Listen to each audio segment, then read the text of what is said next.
Hello, everyone. Welcome to another episode of Critical Critique. Back on a normal time for once. Yay! We're back on the normal schedule. Yeah, I might do some solo streams again at some point.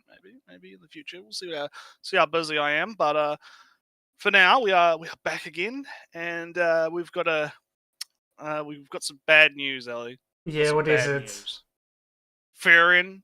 Yeah, our elf waifu. Yeah. Our elf she's dropped off. She's Oh fallen. no. Oh no, she's so overhyped.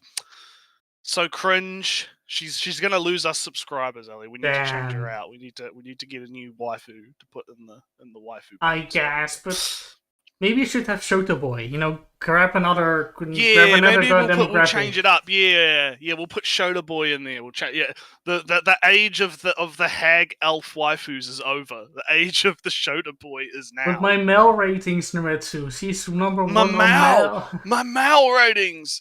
Yeah. So we're gonna be covering an interesting video, but before we do that, we've got, I guess. So we're gonna have a news segment, Ellie. We're gonna have news. Something we talked about 1 minute before 5 streaming. minutes ago, yeah. so and so we why thought don't it's you funny introduce... to share. Yeah, why don't you introduce the news story for today? So Nretsew gave his example of random person impersonating Japanese, somebody who isn't. Okay, yeah. So for context, if you're on Twitter and you've heard of a guy called Colonel Otaku Gatekeeper. He's a LARPer. He's not actually Japanese, and he got exposed by someone because what happened was basically someone was like, "Hey, I'm in Japan. You're in Japan. Let's do a meetup. Let's put this to bed once and for all, right?" Because people will suspect it, he said. Yeah, people suspected that he wasn't Japanese, right? And so what ended up happening was Colonel Otaku, the intellectual that he is, Ellie, the intellectual man that he is, right? He decided to go, "Hey, yeah, I'll meet you up in Japan. Here's a park next to where I work. Let's go meet up. On the 24th of August, I'll DM you the time." Never DM'd the guy the time, right? To start with, right? And the guy was like, "All right, bet. Fucking bet." And went to the park, took pictures at the park, showed proof that he was at the park with a piece of paper that he wrote down his, information, like the date and stuff, right? The typical 4chan thing to do, right? Where you do that. And then he, went to the convenience store where Colonel Otaku claimed to work and was like, "Hey, do you know any?" Because I think it was confirmed that Colonel Otaku was at least a hafu, right? He was at least like a half British, half Japanese, right? So the guy literally asked the clerk at the store, "Hey, do you have anyone work it here that's like a hafu or whatever?" And the guy's like, "No. What the fuck are you talking about? Buy something from my store, bitch." right? Crazy people coming into my store. So basically, Colonel Otaku got fucking owned, right? Essentially, because he pussied out. And then today, in a now deleted tweet, he puts out what I honestly believe is the funniest fucking tweet I've seen in so long. And I know Ellie probably doesn't want to bring stuff up on stream right now because it's already perfect for his. Yeah. Well, we're actually going to talk about. But there's the tweet. And my favorite part of that tweet is the second sentence where he's like, let me get the because I screen capped it and I tweeted about it just now because I was reading this before I jumped on the Discord. "I am deeply ashamed of being British." "I am deeply ashamed of being British." Alright, I can do this. You should put up the screen. The "I am deeply ashamed of being British." We could can have that up on the meme corner. You could put that. Like that. Yeah. So that's the tweet. Yeah, that's basically. Yeah, we're not gonna read. I'm not gonna read it again because I read it to Ellie, and I'm not gonna read it again. But you guys could read it yourself. But he put out this tweet, and it's now been deleted. But where he basically admits now he's British. and he's he loves Sonic 1 in Linkin Park, Ellie, because Linkin Park was founded by a Hafu. He loves it. He loves Linkin Park. The screen cuts off a little bit at the end. Anyway, so then yeah. went... So that's like the context of our conversation, right? Was we were talking about that, and you brought up this this funny IGN article that happened. Yeah. So funny. Basically, this is a long article. To be fair, it is the natural state of the British to be ashamed of themselves for their heritage. This is a very long article, and I'm more showing it like here's an article. Yeah, article exists. If you got a link to it, put it in the... So put it in the chat. We'll put a link to it in the chat. Oh yeah, just do it in chat. Yeah, you copy it in chat or whatever. Well, you didn't even link it to me. How can I link it if you did? Anyway, I'll do it like later. We'll put it in the chat. We'll put it in the chat later. Put it in the chat later. It exists. It exists. It exists. Yeah. So there's this Susan who's deaf, right? Susan who's deaf. Susan is deaf. Yeah, Susan is deaf. Yeah, and she's dead. Very sad. She's very sad. Big, so sad. Big name. But fortunately, he had a good friend, Cody Craven. Oh yeah. So and Cody Craven was hey, my girl Susan is deaf, has a lot of problems, etc. etc. What was it? Where's the good part? Oh, here. Craven, because Banks was in the hospital. Why was she in the hospital? After dropping KitchenAid mixer on her foot. Oof! Oh, too bad. That's bad. Oof, those things are heavy, Ellie. That would eviscerate your foot. that would amputate her leg. Yeah. Entire leg, yeah. She dropped it on her entire leg, and that caused her other leg to be amputated as well. Yeah, just both legs. Yeah, KitchenAids, man. Yeah, KitchenAids. Dangerous. So fucking dangerous. You can't fuck with those KitchenAids. Okay. Yeah. When contacted the hospital, there was no patient by that name. Anyway. But eventually, blah blah blah blah blah. She blah blah blah. Anyway, she's dead, right?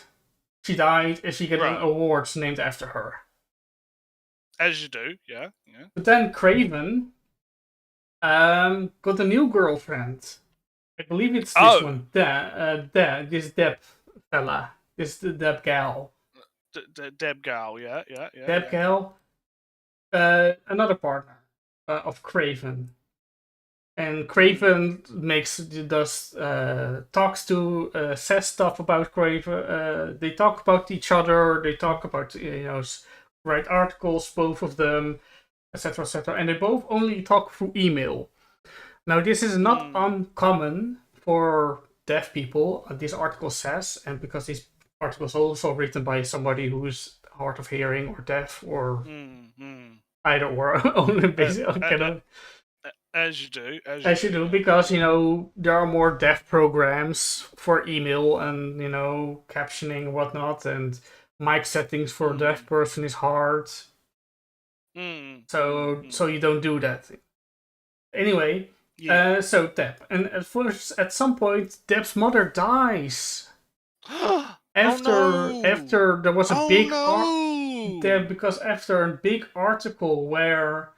her grandmother, at age 97, loved playing Breath of the Wild, a Zelda game, for the first time.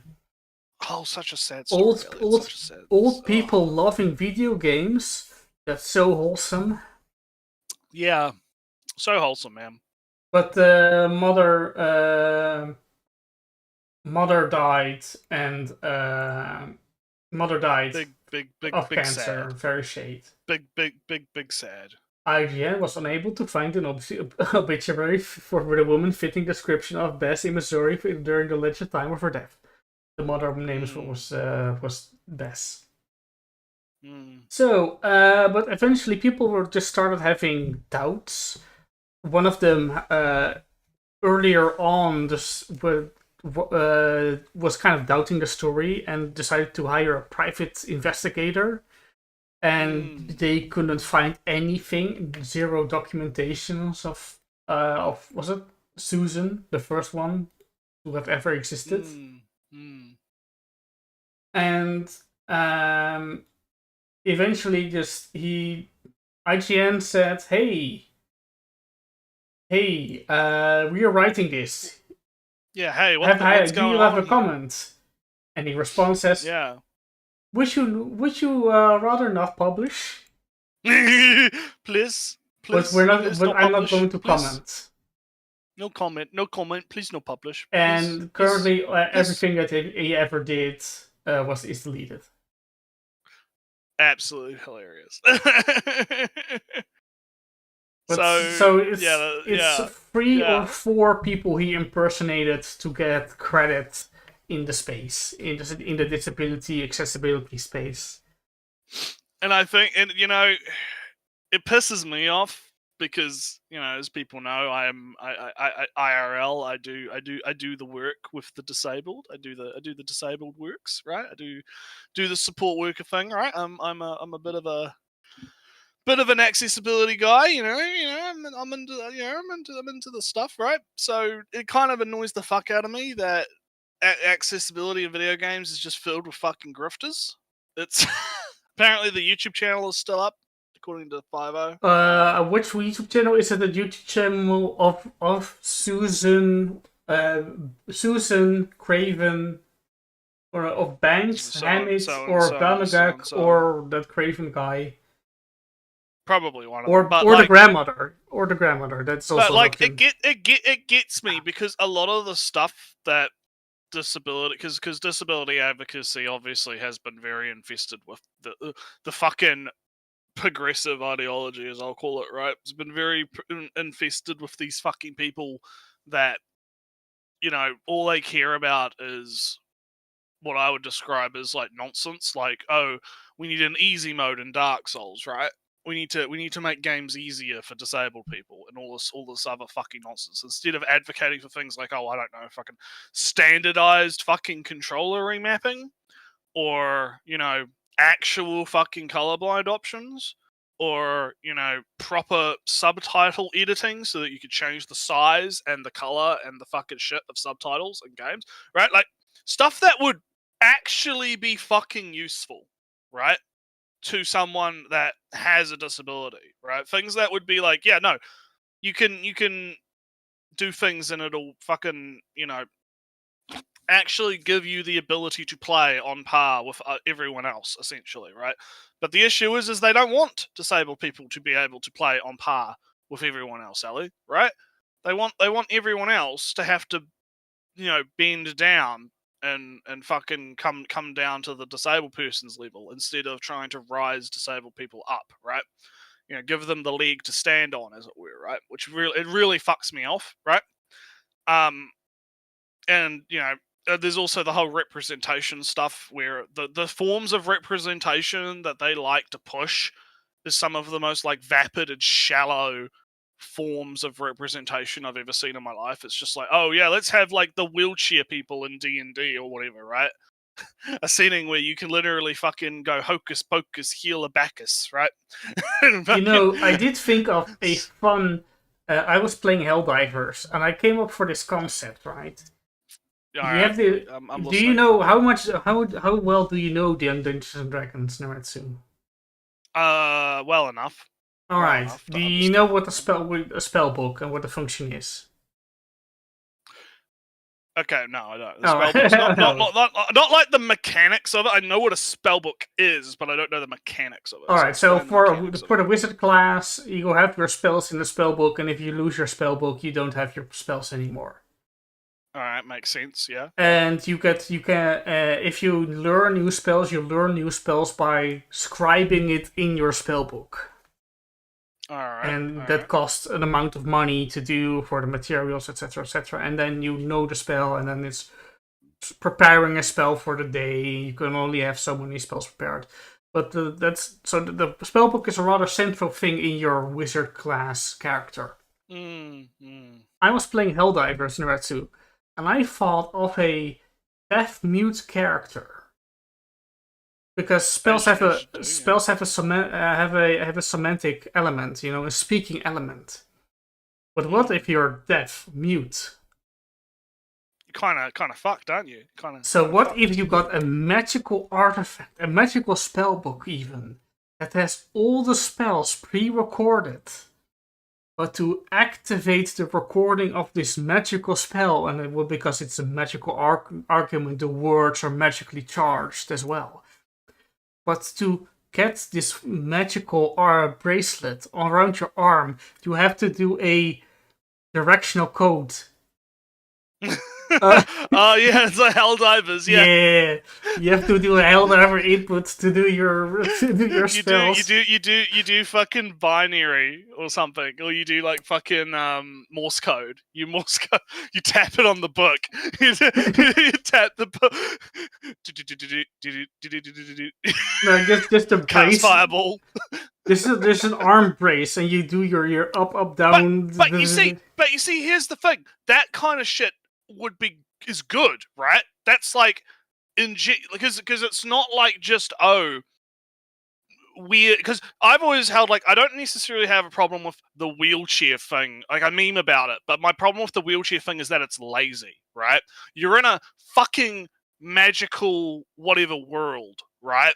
Why can't you like have I don't know the wheelchair like? Because let's say like taking the whole like magic heal your Bacchus out of it for a minute, right? Let's say you can't do that in the setting, right? And healing magic isn't that powerful or something, right? You can't heal your back. Why not have them like I don't know, ride a fucking spider or a giant rat or a fucking like I don't know, there's like you've got like an orc companion and you like sit in like a little mount on top of like the orc. And you're like the little guy on the back of the orc, and you could like cast your spells while the orc is like got his big axe, and he like fucking starts like get fucking creative with it, right? Like you have like an entire fantasy setting to play around with, but the best these fuckers can come up with is literally modern day looking wheelchair that just looks and operates the same as any other fucking wheelchair that exists. Anyway, right? The point is that I just find it really silly. But the thing that you came up with, right, where it's like, oh yeah, the guy's deaf and mute and he can't fucking cast spells. How does he cast spells? You come up with an ingenious way to have him be able to cast the spells, right?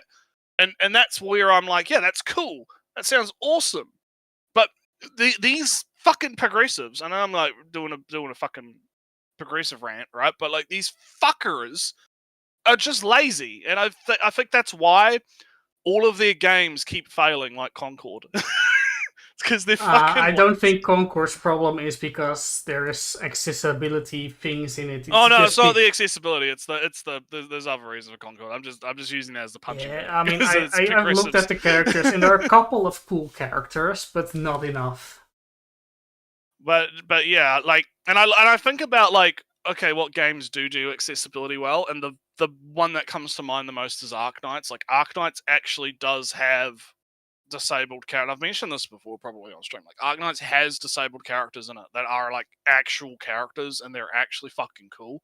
Like YAAA is fucking awesome, right? She's deaf and going blind because of rock cancer at age 22, still a volcanologist, fucking getting on those mountains, surveying the volcanoes, has like a fucking deity god following her around, right? There's some fun shit going on with YAAA, and I think like what kind of representation would I want, right? If I was deaf or whatever, or I would, do I want ugly ass Tumblr design or cute anime? Right? Oh yeah, should have said Dust. Yeah, Dustborn's a better example. Yeah. Dustborn. Yeah, the Dustborn game. Fuck, man. Have you seen that, Ellie? The Dustborn game? No. Oh, it looks so. There's a video of like the intro of it, and they have like it's like a band, and they're playing outside like the border of some fascist state or whatever, and it's like the most cringiest on the nose political fucking nonsense I've ever seen in my life. But it's so bad. It's bad. Yeah, we should get back on topic. About stuff that doesn't matter to the video we should be watching. Yeah, we need to get back. Because we had a bit of a tangent. And I was looking from how does IGN actually look after all these years. I haven't been there in years. For a while. But so back to elf waifus. We talked about deaf waifus. Now we can talk about elf waifus. So Freerin is overrated apparently. Yeah, it's overrated. A fella called the Harem Reviewer, which is an interesting name for a channel. Maybe he reviews harems. I wonder. I don't know what else he uploads, but maybe we'll check it out after the stream, or after the video. But I mean, we've seen a lot of videos that kind of praise Freerin, right? They kind of hype it up, right? They kind of talk about it like it fixes isekai. Christ, right? It fixes isekai. Anime has been saved. Oh, finally an anime that I can watch with my mum in the room, right? You know, we've seen a lot of that sentiment, but we've not seen a lot of, it's overhyped, it's overrated, it's dropped off. Right? I've seen some, I believe it was in the fixed isekai video. From this is the first good. It may not deserve its spot on Mel or those kind of deals. Oh no, or the war on Mel to give Freerin a bad rating so it won't overtake Full Metal Alchemist. Kind of weird stuff over there.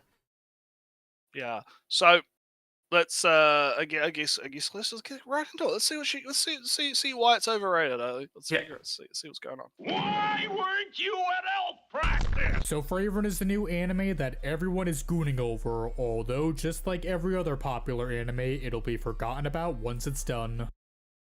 Oh, hold up.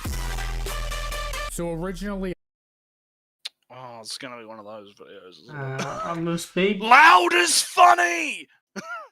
At least it wasn't actually loud. It wasn't actually that loud in here, but it's still the same sentence. Oh, Nretsew, you've forgotten the conditioning. Oh yeah, because I haven't opened the can yet, Samu. That's why. Yeah, because I have another drink. There you go. There you go. Do it twice. because I had another drink next to me because my throat was really fucking dry this morning. People have been talking about dress up. Yeah, Dress Up Darling's not forgotten. Apparently, it got an ending or a love confession. I saw. Yeah, I saw that in the manga. Yeah, the manga, like a big confession happened. Yeah. So I don't think Freerin is going to get forgotten about anytime soon. Personally, too many Sasuke scenes in there. Yeah, well, not just that, but I think there's too many people kind of doing the hype thing, right? So I guess depending on how you define overrated, I guess you could technically say, it's overrated in a sense, but I feel like at the same time it is good, right? It is a good show, so I mean, I feel like purely against Full Metal Alchemist, I can see Freerin being better than Full Metal Alchemist in that sense. Well, I mean, I could see it being on par, right? It's definitely up there, right? In terms of quality, it's the same level of quality. So, I mean, I don't really give a fuck about Mal ratings anyway. So, nah, me neither. Right? But just if we're going to compare the two, then yeah, I would rate Freerin higher, I guess. Yeah, and that's just personal preference, right? So at that point, so I feel like I don't think that Freerin would be forgotten, and I don't think because again, it's like things drop out of consciousness, come back, right? It all kind of depends on what it is and how big of an impact it has. So let's see what he's got to say. He hasn't quite made a point yet. So Yeah. I wasn't planning on reviewing Freyren since I thought it'd just be good and not have too much to say about it. However, that's not what happened since I'm sort of mixed on the series. While I do overall enjoy it, there is one major flaw keeping me from saying that it's good or even pretty good, which is its first handful of episodes. Now, what exactly is wrong with them? This is so boring. Yeah. Dub Watcher. Ooh. Shame. Also, Shonen Brain. Yeah, Shonen Brain. Yeah. Boring. No act. Why aren't the men naked? Why aren't the men naked fighting each other, Ellie? Yeah. I can't get into this. I need my shirtless men beating the shit out of each other. You know. Fucking unbelievable. But anyway, let's keep going. Yeah, so unfortunately, the first 5 to 6 episodes are pretty boring and do a poor job at keeping me interested and invested. The series begins with Freyren and her team coming back from killing the Demon King, which... okay, this is different. Normally this is the end goal for a fantasy series, so it's unique to have a series start here. Everyone celebrates since the Demon King is... and then there's a 50-year time skip where one of the members called Himmel dies. Really, there is some stuff before the time skip. I think, yeah. I mean, he did the anime maxing, right? He probably put it up 4 times. he did some anime maxing, right? Possible clip that's in the pipeline. But no, he I felt like the first few episodes of Freyren were pretty good, right? They do a good job establishing kind of the world, right? Like it establishes who the characters are, right? What the motivations are, right? We get the setup for the journey, right, with Freyren and Fern, right? And we get to see, you know, where it kind of begins. I would agree that it does take a while to kind of get going, but Freyren is in general a bit of a slow burn, right? It's something that's quite chill, right? It's not, it's not action packed all the time. A lot of it is much more, introspective, small time problems. Not. But there is a lot of things. It does keep your attention because even in the start, they're in the cart and you can see some personality. Eisen is, looking with his big axe into the horizon. Yeah.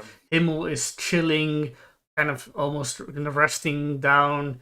HARRR immediately starts, when talking about the job, HARRR says, "I want a job where you can drink. Ha ha ha, you corrupt priest. Oh damn, there's a personality. He's a drunk and a priest." And and then the next thing is go, "Hey look, I am pretty." And the Eisen the dwarf is stoic, and you get all these characters within how many minutes? 3 minutes? You get to know their character. And immediately after that, there are some hints to the future. Freyren's perception of time is different. Then becomes a goodbye, which is a kind of a prelude from Freyren's time, feeling for time, perception of time is totally different. And then there's the kind of a shock 50-year time skip where you can see time just fly by. And it's very short to say, Himmel just dies. You got an Himmel. You got a big... He just dies. He just dies. There's a whole emotional arc before he dies.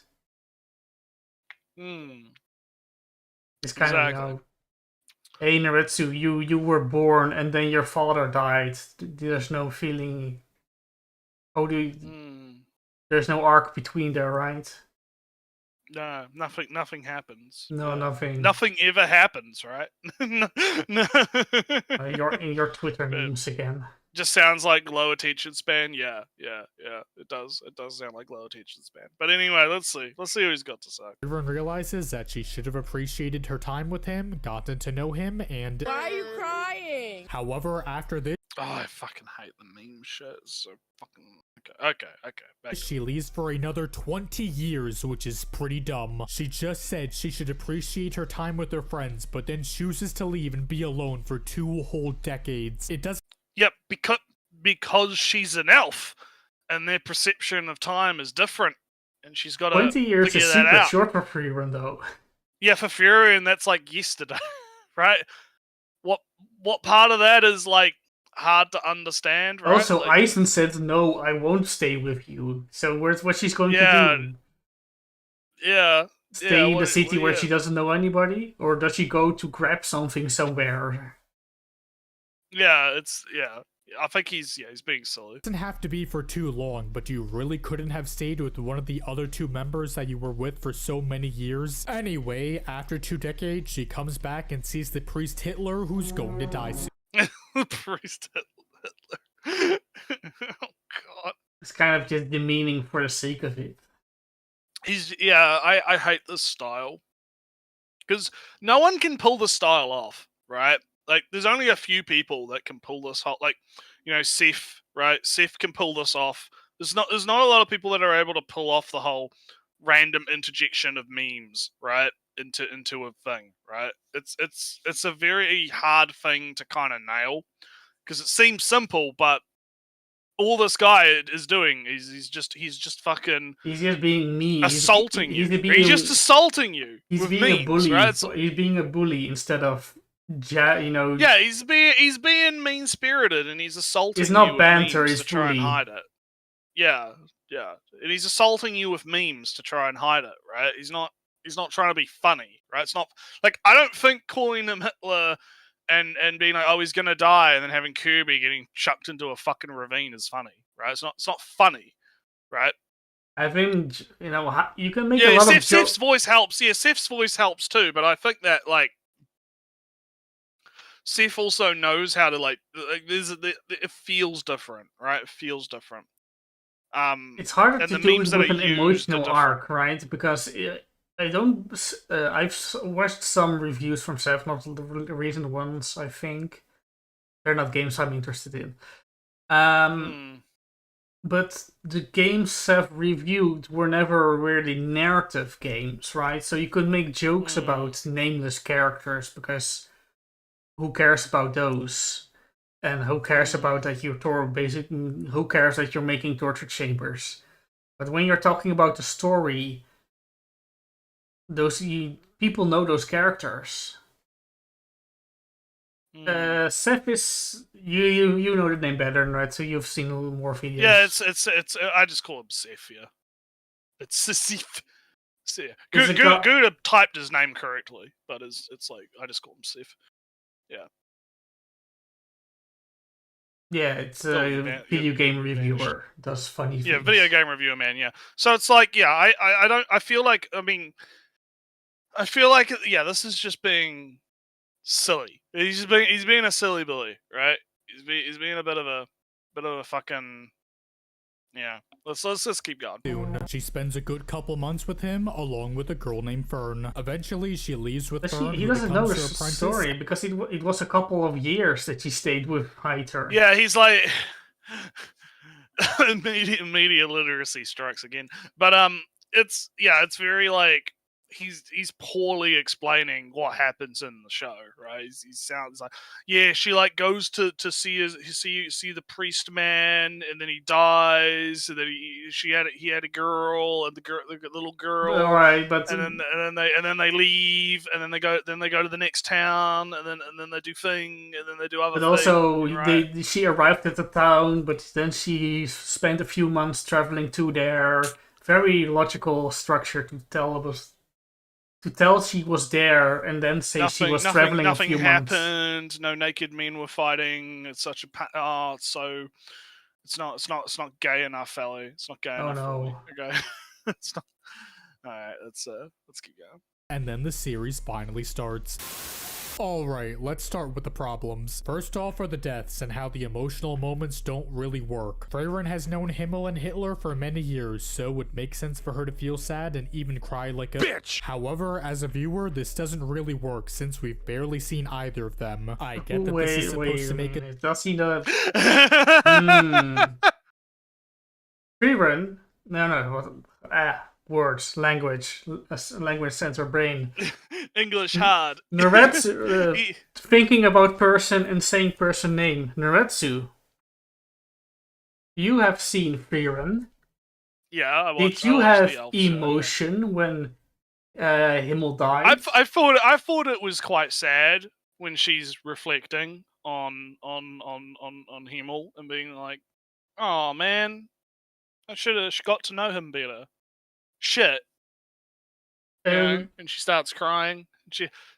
I also remember when like she's in the cathedral, right? Yeah, the flower They're field. in the cathedral, and there's people all around her, and there's people whispering and gossiping amongst themselves. Oh, there, like, oh, the church.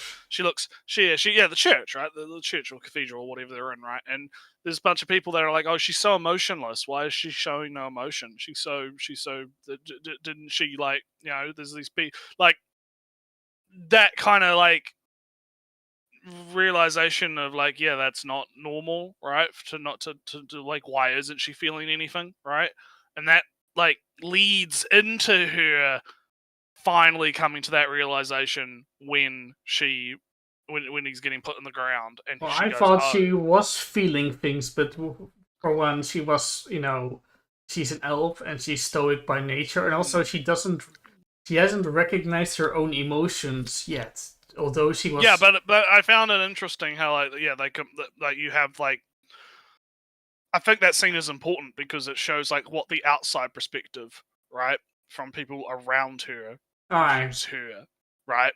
Because she is having emotion in that scene, even in the cathedral church, right? But because she's, again, as you said, she's being stoic, she's not letting that show, right? Or recognize it But herself. that gives the false impression to people around her, and I think that for the audience, right? Because he's talking about, oh, the audience, it's not done well for the audience, it's not conveyed to the audience, and I'm sitting here going, no, they had plenty of like things to convey what's going on to the audience. Like, what do you mean? Like, it really does feel like he watched it like fucking like 4 times speed. It just kind of blitzed through the parts that he didn't have fights in it.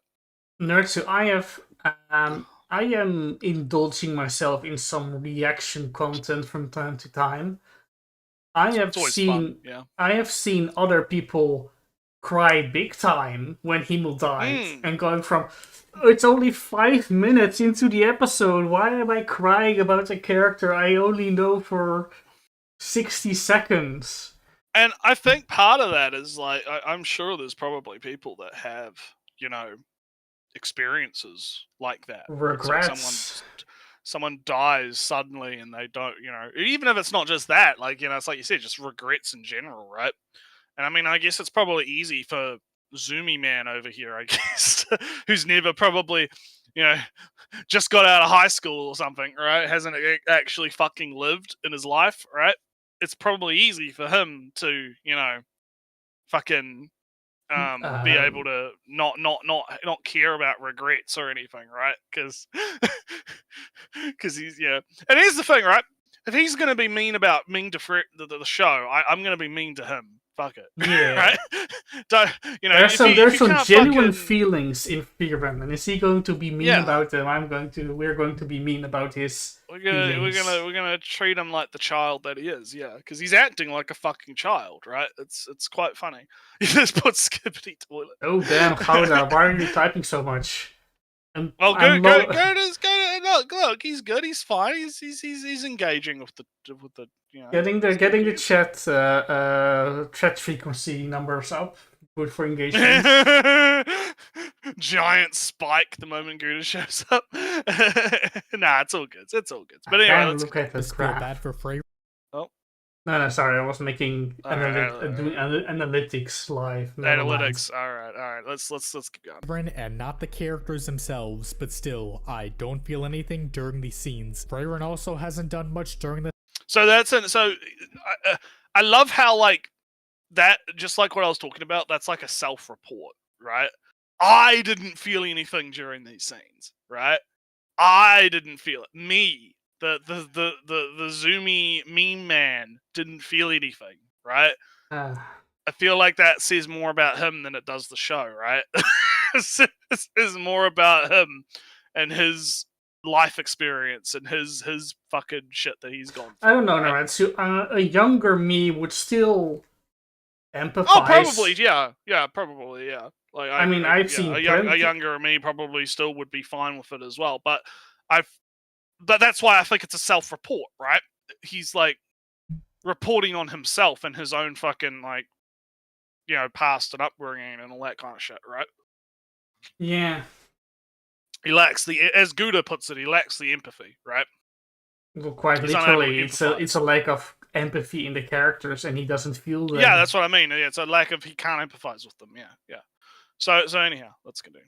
It's time to make me care for her since she's just a Kundere elf during these episodes, and that's it. Again, this is a different way to start off the series, and I appreciate the author doing something new, but I don't think it works out too well. Also, I wouldn't be complaining about this too much, but apparently Himmel and Hitler's death made people cry. You serious? After watching the first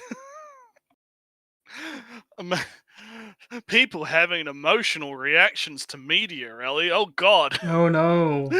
So, look, real men have to sit there and eat their rocks while watching their media, right?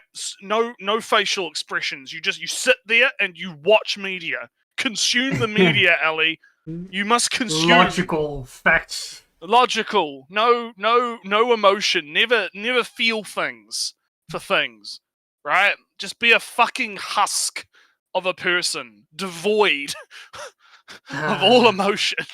I don't know. And I mean, look, I won't say like I didn't cry, right? I didn't have that serious of an emotional reaction either. But I could still, empathize with what's going on and be like, oh, that's sad, right? Poor Furin. Oh. Yeah. Right? I Like, mean, this, I still felt things, right? I still had emotions, right? I might not have fucking burst out fucking like bawling my eyes out over Himmel's death or whatever, even though he was a real G as and he tapes becomes put it. He's a even real realer G. and realer as the show goes on. It's like, oh damn. Yeah, it he gets was realer and realer. Yeah, he's a real homie, right? Even though he's a real homie, right? I'm not going to say that I fucking personally had an extreme emotional reaction to it, but at the very least, I can empathize and understand with people that do, right? Like, oh yeah, I get it. for I do the same thing with Oshinoko, and there's this one person who burst into tears when there was the scene of Aqua having his panic attack. Yeah, because that is fucking relatable. Because this person also has anxiety and has therapy and whatnot, and so there was a big oh no, Aqua, please, big relatability, big seeing your struggles reflected in the character, big empathizing with the emotions and feeling like you are the only one in the world. Big hyper realistic panic attack. I know that's become a bit of a meme, but no, I get that because I'll be real. I've had panic attacks before, right? I've had it happen. Not nowadays, but when I was younger, it was a problem, right? So it's kind of like I get it, right? I get it, right? And I might not have that kind of reaction to it myself personally now, but it's being able to empathize with other human beings is good, Ali, right? It's a good trait. No. It's a good No. Yeah, no. What do you mean no? What do you mean no? No, I mean I have to be like Andrew Tate's trafficking minors for webcam shows. I have to traffic those women. Force them to be cam whores, Yeah, that's a real man. Back to the whore mines. Make me money, bitch. He's weird. God. Become sociopath. Yeah. Oh man. Oh god, but anyway, let's keep hearing this guy be a sociopath. All right. Yeah. First few episodes, I wasn't impressed and decided to check out some of the comments on Anime. People were saying On 9 anime, the comments on 9 anime. What is 9 anime? Is it It's like a pirate site. It's a pirate streaming site. Yeah. Aren't there discussions on Crunchyroll? Maybe not. Oh no, they got rid of comments. Didn't you hear about that? You're reminding me that like a few weeks ago.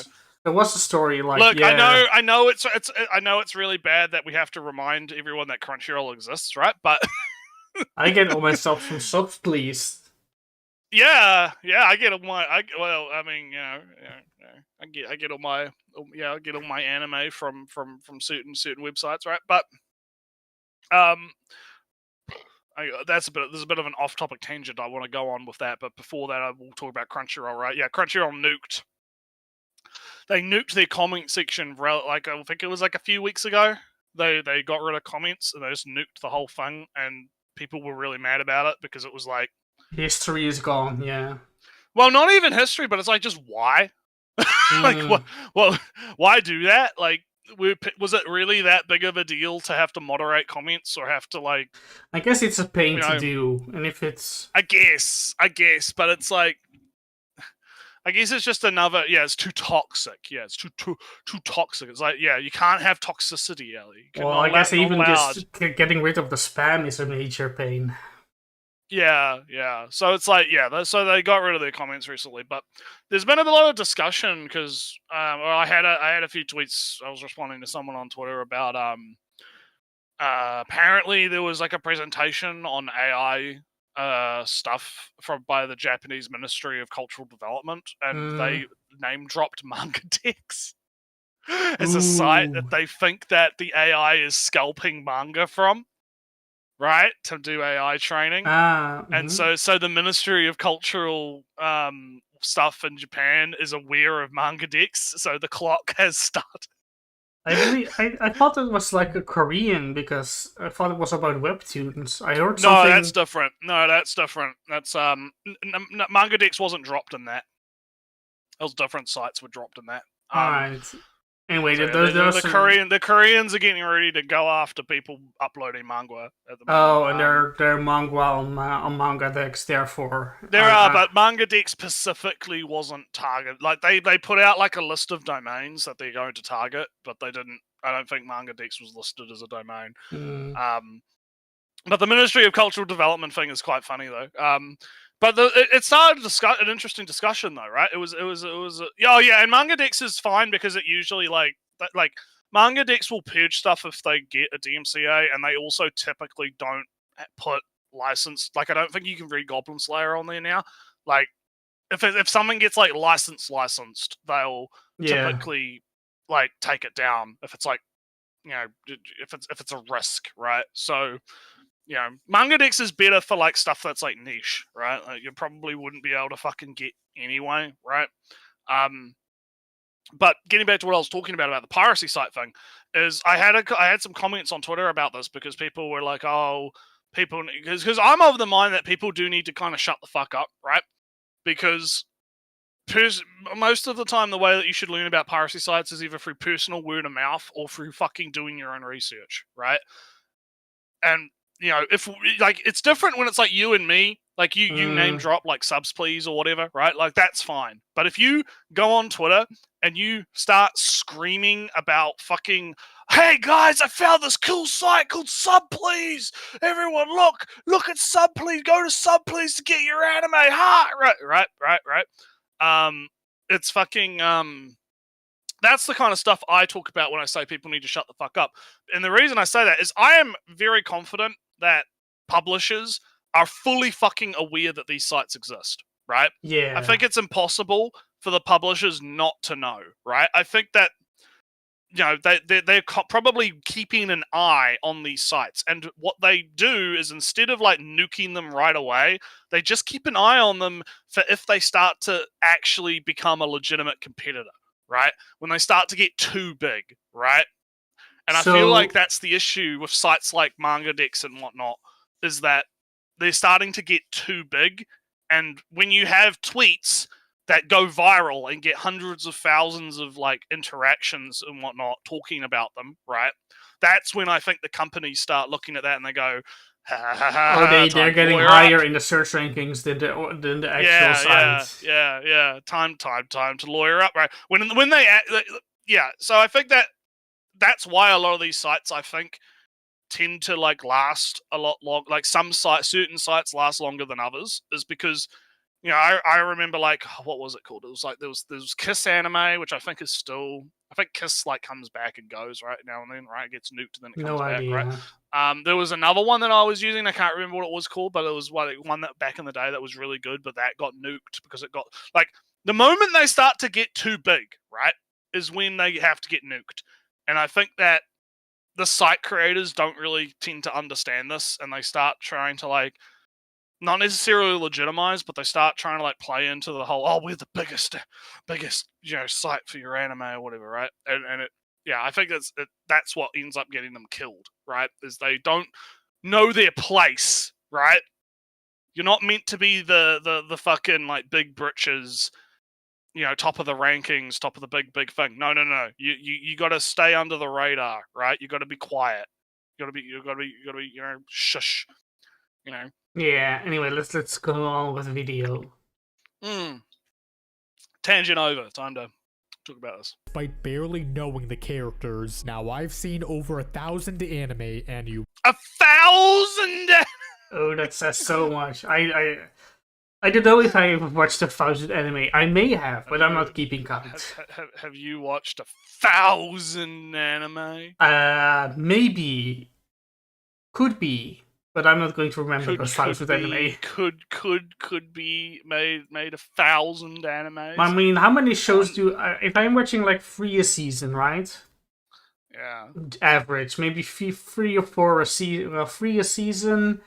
That's 12. That's 12 a year. That's 12 a year. Then I'm watching at least 10 years of anime, so yeah, that times 10 by 10, then I watched 1,000 anime, I guess. According to my Nretsew, which is probably not accurate because there's probably stuff that I've forgotten about and I never added to it, I'm at about 199 completed. about 199. So it's my anime score, I guess. I did I'm have currently it now, watching but I don't know if I still. Yeah, because I use Nretsew as my tracker, so I use that for doing my episode tracking and stuff. Because I don't know, I like the stats. Autism, right? I like stats, but like, yeah, it's I don't like the whole like, oh, you have to watch 100, like quality instead of quantity, right? Like, yeah, he might have watched 1,000 fucking animes, but 1, did he watch them at like 5x speed so he could blitz through them? And 2, did he fucking, actually fucking watch them? Or did he just, claim that he watched them, right? So I'm kind of a bit... Yeah, I mean, watching 1,000 anime doesn't give you any authority anyway. No, that's what I mean. It's not like... He's not some fucking old sage because he's watched 1,000 things. Like... I think that it's important when it's like, oh, you want to talk about like a specific genre, right? Like, let's say you wanted to talk about mecha anime, you should probably watch at least, classic Gundam stuff, right? Or classic mecha stuff, right? To get that foundation, right? But that's what I mean by quality over quantity, right? It depends on what you're talking about. Just saying, oh, I watched 1,000 anime means nothing, right? Because did he watch like 1,000 rom-coms? Did he watch 1,000 shonens? Did he watch 1,000, right, XYZ animes, right? It doesn't really give you an indication of what his like foundation is for where he's basing. For example, right, I like watching my DSP, my Dark Side Films, from time to time. And Nretsew, DSP learned this week that you can do things like this, move multiple things in the same. You can move multiple things in the. You can move a separate scene around. You can move multiple objects together. DSP has learned this week, and he's been streaming for 10 years. So doesn't. Good. just time or length doing something doesn't mean anything. Right. Okay, let's no, Gouda's okay. Let Gouda talk. It's okay. He's fine. He knows what Gouda's good. Gouda's Ooh, good. the whole But anyway, background. yeah, but anyway, whoa, whoa. Okay, anyway, let's continue. Want to know how many have made me cry from sadness? 4. That's right. Only 4. Making me Oh yeah, I'm a big man. Real men don't cry. And what is his No point? emotion. Why is his I'm a background real Doki Doki man. Literature Club? What a fucking loser. Real men don't cry. I'm so tough. Only 4 animes have ever made me cry. Yeah, I haven't cried at like I'm trying to think. Like I don't think there's like been a lot of good example. Like Fullmetal Alchemist fucking I think it's Hughes's death, the funeral scene. That's made me cry. That gets me every fucking time. That's one that will always trigger me. I can't think of anything other than that, really. In terms of like things that would actually managed to get me to cry. I remember like the first time that something anime manga related. It was Flame of Recca, basically the ending. That was the first time I remember at least to cry. But I cry every now and again. I can't remember exactly the last time. Yeah, I can't remember exactly like I know the Colonel Hughes Fullmetal Alchemist Brotherhood. You know that one definitely, but like that's the only one, and that's only because that's the only one that has managed to do it consistently. Every single fucking time I've rewatched Fullmetal Alchemist, right? And you get to that point, it gets you. It gets me every fucking time. Like I even though I know it's coming, right? Like you know it's coming, and it still fucking gets you, right? I guess that's the only reason I remember it, because it's the only one that's consistent. Like I may have like gotten a bit teary-eyed or emotional at other scenes, but usually it's like only the once, right? So, you know. I guess Girl Band Cry had a emotional scene. You know, when she went back to her parents' house, I mentioned that was a very emotional scene. I guess I got some wet eyes at that part, but I have to go. I have some anime here, but to actually remember when I cried and if I cried in the first place and when I got sad. You tend to forget sad things. It's kind of a human thing to forget pain and whatnot. You know, when I was sad, I got a big ouchie in my tooth.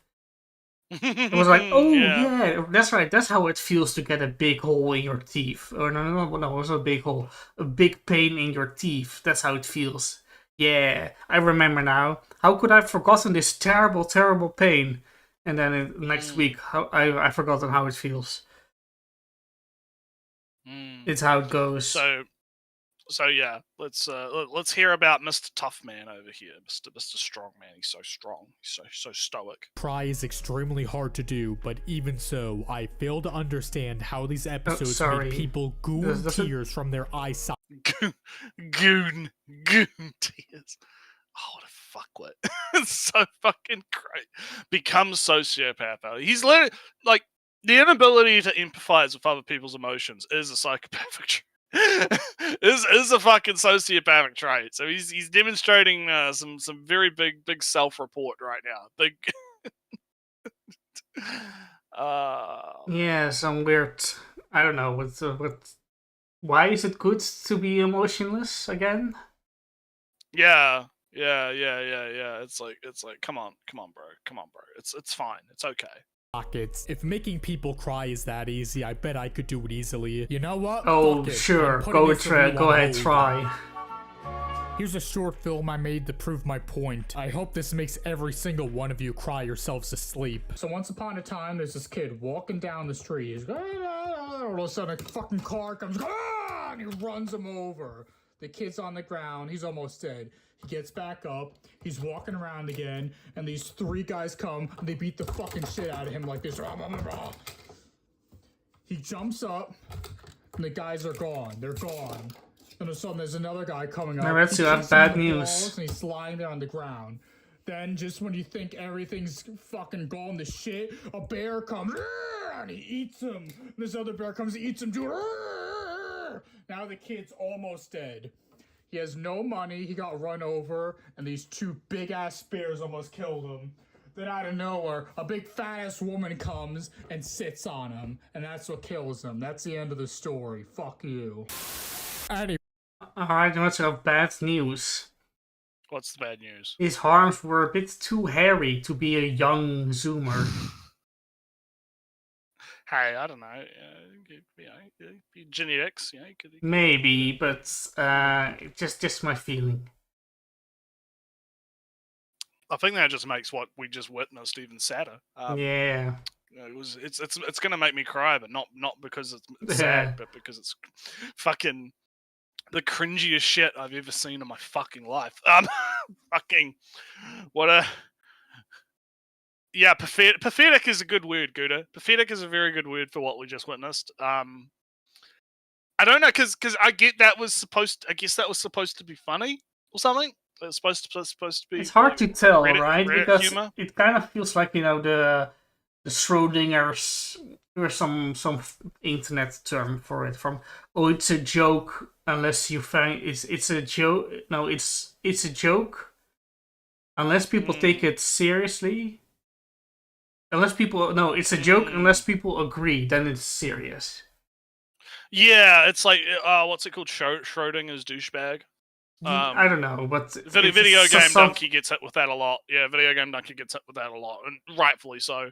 Where it's like he'll make a statement, and then it's like, oh, I was just haha joking. When it's like, you know, not serious, you know, haha joking. But then as soon as he gets criticized, it's haha I'm joking. But then when he's not getting criticized, it's serious point, guys. You know. Yeah, Schrodinger's donkey. Yeah, 650 knows what I'm talking about. That's it's a very common thing, and I can kind of see that here, where it's like, you know, is he just trying to be funny, or is he just being a cunt? right? Like because the whole thing is he's demonstrating an inability to actually empathize with other people, right? It's very weird. It's very weird how the internet allows us to look at the mentally ill in such a way, right? The mentally ill just post this shit online for free, and we get to watch it as entertainment, right? It's quite a bit of fucking retrospective happening on the show. Oh no. Oh. He has a video reviewing every single My Little Pony film episode. Okay. So he's trying to be Digibro. Okay, I get you. Understandable. Weird. All right. Okay, let's keep going. Anyway, once the story actually starts, it mainly focuses on Freyren and Fern. This is a problem because both of them are planks of wood that rarely show emotion. They aren't emotionless. Oh man, look at all this no emotion happening on her face right now. Oh yeah, she's totally not hiding something that she's totally no emotion. No emotion whatsoever. Look at Farron in the background. Look, no emotion. Fern, I know what you're doing. Tell me right now. Yeah, no emotion between these two characters at all. Obviously, they do get to act like actual characters at times, but these scenes are few and far between. So actual characters. Alright, we gotta stop pausing every 2 seconds. We gotta let them cook. Because of this, most of their scenes consist of them talking in a monotone voice, which gets really boring and tiring. They both feel way too similar, despite them having the potential to be very distinct characters. Freyren is an elf that has lived for over 1,000 years, is very experienced at magic, and also helped kill the Demon King. However, since she's lived for so long, she's seen so many people die, which caused her to stop feeling attached to people. Fern is an orphan whose parents died in Vietnam, so that drama caused her to grow up and become very serious and mature. Both of these characters have a reason for acting the way that they do, however they don't work together. Again, many of their scenes are so boring since they constantly talk in a monotone way. I mean really, who in their right mind would watch someone talk? Yeah, talking in a monotone way. Oh, don't never give him Bakemonogatari. He'll die. He'll die. Yeah. Oh no, people talking. Where is the fight scene?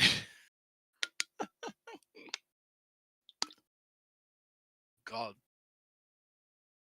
Now, God, such a level. just for the audience, right? Just get it off my chest. Freeran doesn't talks monotone because she's an elf that's too old to care much about, and she's learning to care again, or for the first time, maybe even. Fern talks monotone because she's stern, because she's wants things her way, because she wants to, she's radiating some authority, some presence with her monotone. Her politeness is a weapon.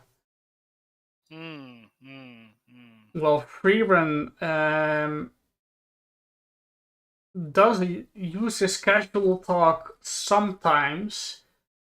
Freeran talks casual because she's old and formal. Fern uses it because she wants to do things. You know the difference? I am talking in a formal way because I want to be the boss, or I am going to talk formally to get something done. I'm a leader of this project, and I expect the best from all of you. Versus I am talking formally, my son, because back in my day, the Mrs. Green on the road over there, etc., etc. There's different. There are different characters. They're not. You can call them monotone, but Freeran very often raises her voice when she's berating Freeran on not taking things seriously enough or taking too long. She never switches out of her formal talk, but she's just using formal talk even harder to get her way, to notify Freeran of the urgency of the matter. Right, yeah. Fucking hell. I don't get Sunny. Yeah. I'm just reading the chat. Yeah, it's crazy. It's crazy how there's people like this that exist. Talk like this for 20 minutes straight. Oh wait. Now, Kunderes can and have worked in plenty of other shows. There's Yuki Nagato from Haruhi, as well as Shina from Pet Girl of Sakura-so, who's also the main character. Get my wife's name out of your fucking mouth. Sorry. I wanted to make that joke because I fucking love Pet Girl Sakura, so I just wanted to fucking I didn't think I would get another chance to use that one. So I wanted to use that one. Big respect for Yuki, right? For Yuki. Respect the classics. When Yuki in the was it something of the Secretarius? Something, yeah. When they are doing the game, the space game. There's so much huge emotion behind her emotionless gaze when she says from, "Hey, I am." I can't type. So. Hey, I am typing. I'm going. Oh, sorry, I'm pressing enter. That's not what I wanted. Oh no! Oh no! Quick, delete. No. Go to channel. No, I'm already on my channel. Anyway, I'm failing. I'm flailing. When Yuki does her big live hacking on the scene, live editing of the game, and she asks for permission of Kyo, she's not asking out of out of a calmness of her heart. No, she's angry. She wants revenge. She wants to kill everybody on the other side, in the other room of the computer club. She does it with such ferocity in her blank gaze. There is so much emotion there. You can't call that emotionless. And yeah, if you guess, oh, that's Kundere done right, okay, feeling the emotion, even though they're acting emotionless. I don't think that either Freeran or Fern qualify really as a Kundere, because Freeran is very open with her emotion when it deals with mimics or treasure or spells. there's plenty of emotion in both of them. Yeah. For Yuki is a very, very extreme example, though, right? Even Evangelion Ray has a bunch of emotions. Actually, she just not really learned to express them, but she can. She's born out of a vet 5 minutes ago. Right. So yeah. I feel like he's being a bit silly. He's being a bit silly because I don't think Farron or Freerin are meant to be Kunderes or Kunderes, whatever the fuck you say it. Kunderes. I don't think they're meant to be that, and they're not that. So I think comparing them to that is very weird. And as Magician of D says, Sakura is too good for this man. We must exorcise him from this metaphysical sphere. Be gone. Oh man. Yeah, Sakura. You have to tell me how similar Sakura, how similar she is to. She's like the whole thing with Sakura is it's like it's like a house where there's a bunch of like they all kind of have their own little quirks and stuff, and it's all about kind of learning to like accept other people's quirks and stuff, and it's very focused on art as well. Like one of the characters is it wants to become a seiyuu, and another character who wants to do one of them's a painter, one of them's another stuff, and there's a lot of stuff going on in Sakura. I should probably rewatch it at some point because it is actually fucking great. It's a really good show. But anyway, let's continue. The reason they both work there is because there's other characters that are more energetic and normal who contrast as well as complement them. Although I love Sheena, she wouldn't be in my top 10 waifus if everyone else. What? You have similar taste to him, Nretsew. How does that make you feel? No, I don't. Fuck this man. Fuck this man. Be gone from the metaphysical sphere.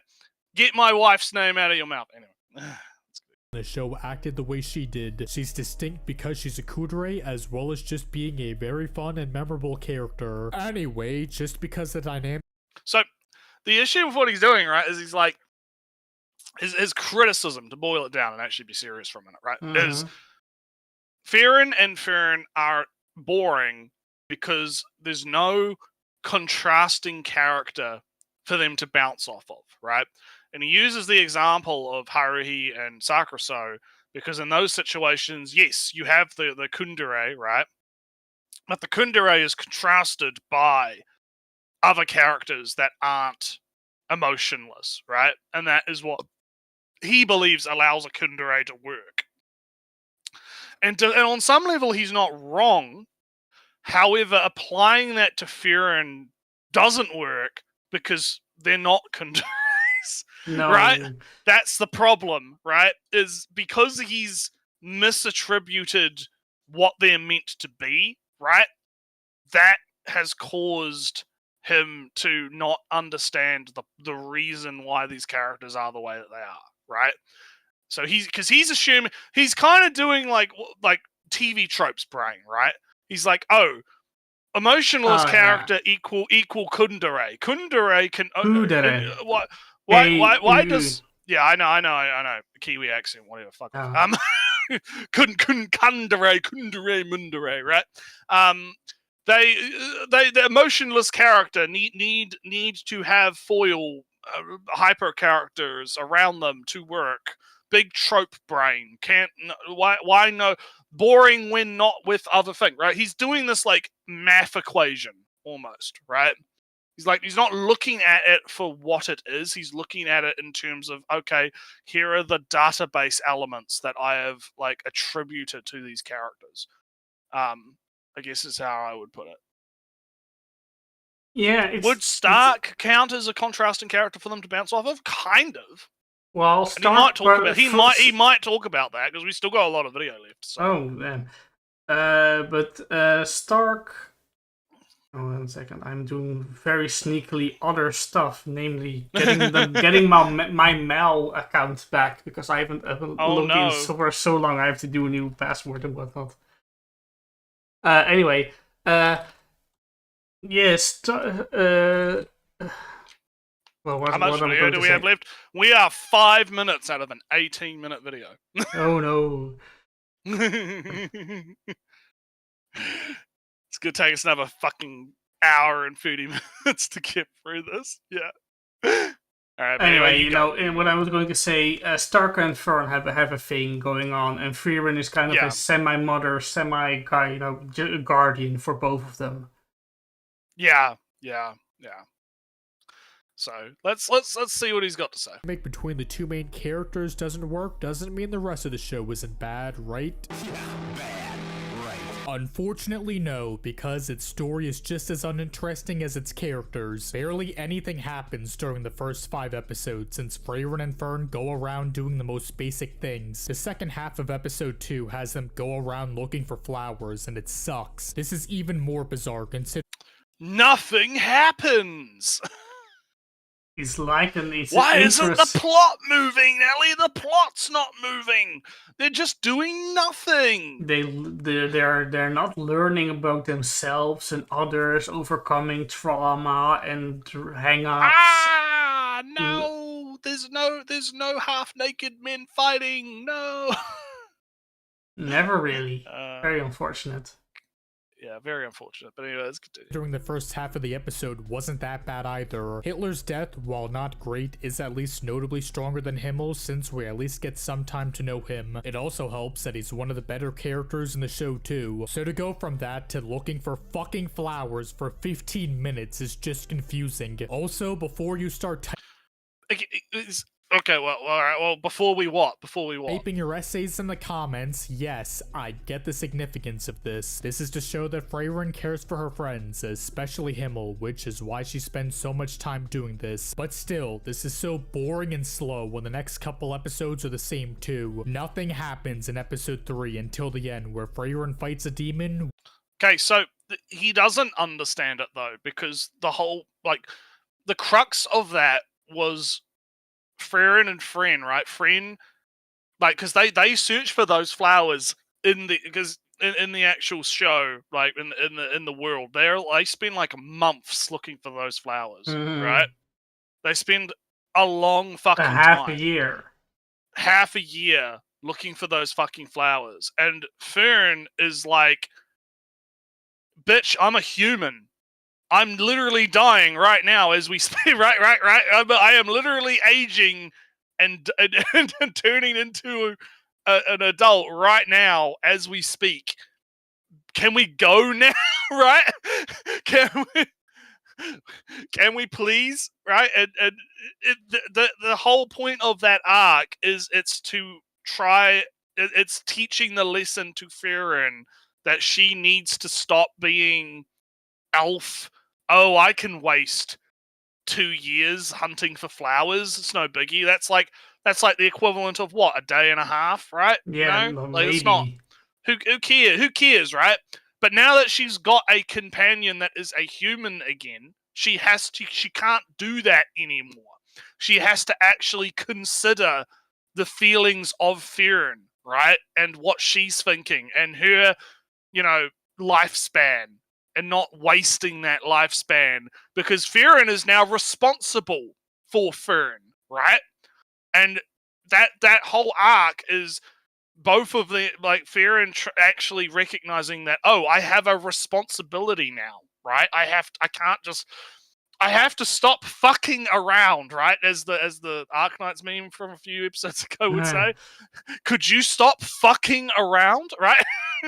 is literally the point of that, right? And the fact that this fella just completely fucking missed that because he's, I don't know, not actually paying attention, right, is very amusing. It's very amusing. The first... And Fern learning that she has to tard wrangle. Yeah.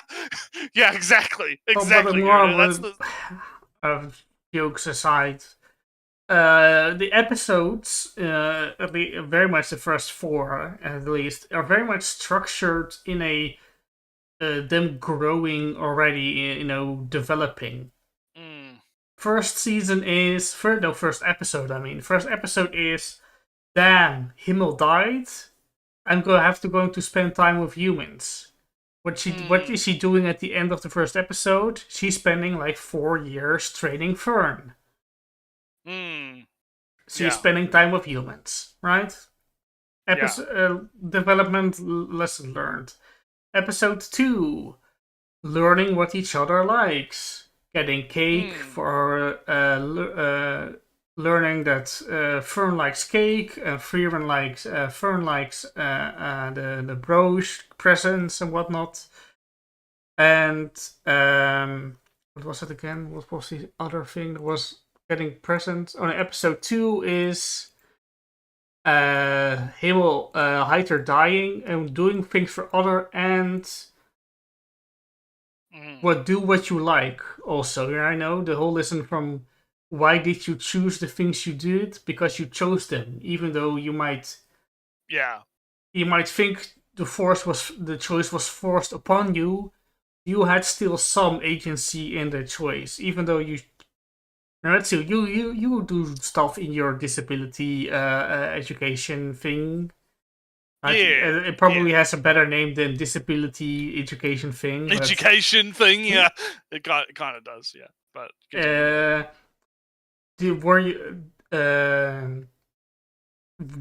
are you doing this because you need a job, because you need the money? No, actually, I'm doing it because I like doing it. Oh, damn! The opportunity presented it. Yeah, special needs, special needs. Thanks, Scooter. No, like for real though. Actually, like the opportunity presented itself, and I took it. Like it was definitely a choice because I wasn't, I didn't need a job for the money. Then I'm a better example. So yeah.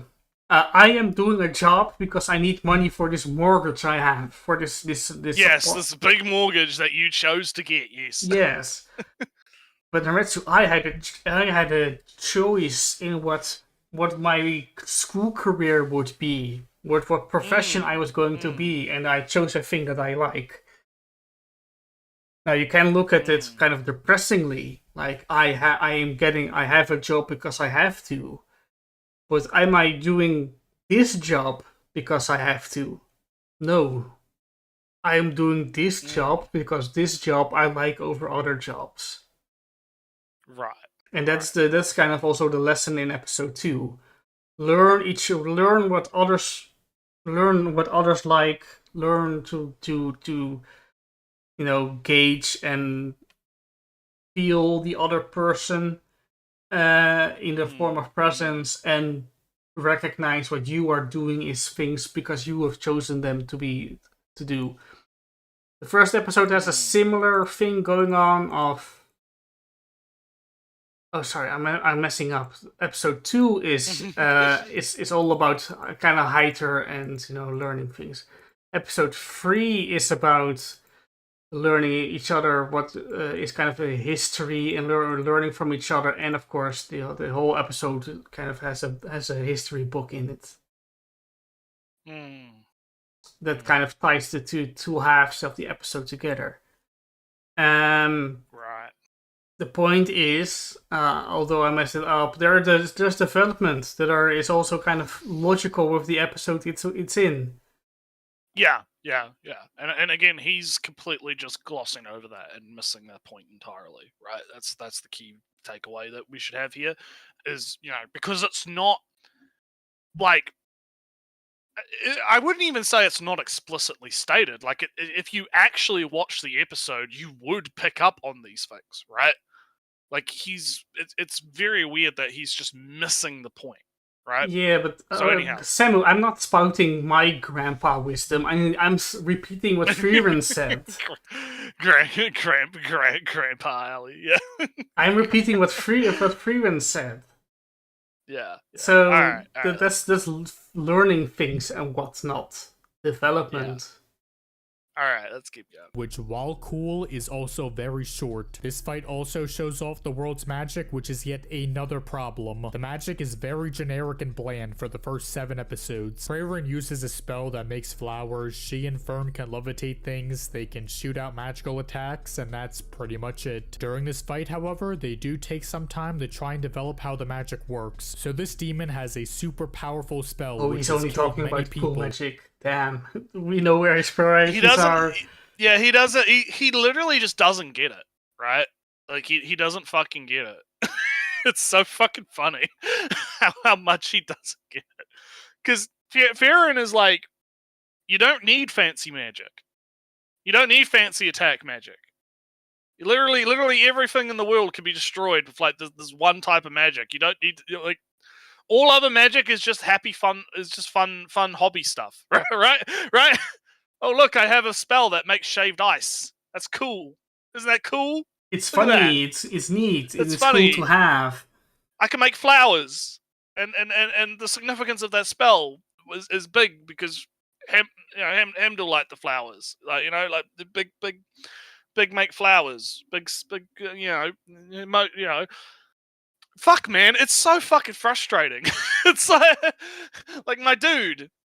Do you really not get it to this extent? Like, do you like the show isn't about like big magic system spells, shonen upgrade spells, oh man, I could cast bigger fuck you fancy spell, right? Like that's not what the show is about, my man. Like, come on. There's a really he summarized Freerun, they go back to the capital, then Freerun leaves 50-year time skip, and then Himmel dies. And then Hitler dies. Very funny. Hitler dies. Yeah. Hitler dies. Magician D made a good point about that earlier, where he was like, is it supposed to be funny that he keeps calling him Hitler, right? I think to him, that's what humor is. To him, that's what he's like a fucking child that learned how to say fuck, right? And he's just saying fuck over and over again and going swear word funny. Fuck. I can say swear. Maybe this is my DSP watching, right? Maybe I'm getting kind of jaded because of him. But saying things deliberately wrong gives you a sense of power over it, right? Because having to say the correct thing is to conform to the other person, right? If I just consistently make fun of your name because you have a kind of complicated name to type. Yeah, I have a funky name. Yeah, you have a funky name, and if I, instead of respecting you and saying Nretsew correctly, I'm making something up, like nude. If I just nude, if I can go nude all the time and not respecting you, that gives me a sort of power over you because I'm disrespecting your boundaries and I'm stepping over it. That gives me a power. Yeah. That's kind of like, yeah. So when you're saying things wrong deliberately, it's kind of, I am stepping into your boundaries. I have now power over you. And DSP likes to do that a lot, saying things his way so he is in control. And it frustrates people because people don't like the disrespect. And I think he is deliberately doing it in a kind of similar way to have power over the people who say it correctly or want to demand him to say it correctly. I don't necessarily think it's that. I think he just thinks it's funny. Like I legit just think I am admittedly very much the DSP stuff is going wild these days. I think the DSP stuff. That's my phone going off. Don't worry about it. I think the DSP stuff is poisoning your brain a little. Oh no! You need to detox yourself from the DSP. The DSP. But DSP is going to talk to Keemstar and going to do an demand from the wiki farm guy. I love how I'm just like, I don't fucking care. DSP can do whatever the fuck he wants, and I'm like, yeah, okay, whatever, DSP. And this is my Twitter, Nretsew. This is your DSP doesn't exist. No, it's a figment of your imagination. No. Anyway. But no, I think it's more likely literally just he thinks saying Hitler on a video is funny, right? And I think he'll find it very funny that people will try to correct him in the comments. From ha. No, not even that. I think that's not even the point. It's just literally saying the word Hitler is funny to him. It's just hey, I know I'm a child, and I know I say swear word. Fuck. Also, fuck, but fuck. back to the video proper he's far more excited to talk about the magic system, the fight system, Yeah. than any emotional impact or any character development. Big autism. Yeah, big autism. Big autism. Well, you're the But, expert. let's If hear it him. is, then I'll trust you. Yeah. Well, I mean, it's because he cares a lot about like the mechanics in the system, right? So it's like, yeah, it's understandable. But let's keep going. People. However, over time it's become very average since defensive magic can out-defend it. However, it's still a powerful spell since defensive magic drains a lot of the user's mana. That is interesting, and the fight itself is fun, although it's heavily carried by the animation, plus it's still super short too. Episode 4 also sucks. God.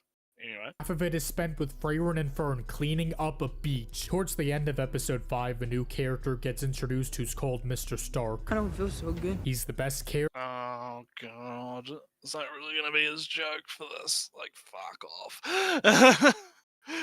Oh man. But that's mainly because he's the only one that seems to show any emotion. And even then, at least half the time, he still talks in a monotone way like everyone else. So it's just on a normal way? It's just normal, yeah. Normal talk? Look, if he's a dub watcher, he's probably so used to like the anime dub, you know, hyper emotive voice acting, because voice actors do that with anime dubs a lot. Now, I haven't watched Fairen's dub, admittedly, because I'm not a fucking filthy dub watcher. So I've seen some clips of it, right?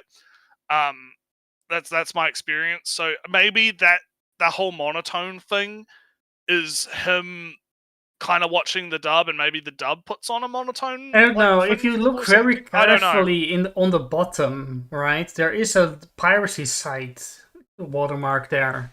Underneath. Well, yeah, because he's watching this on 9 Anime. He already mentioned 9 Anime comments, so it's like. Well, no, it's like it ends with .to.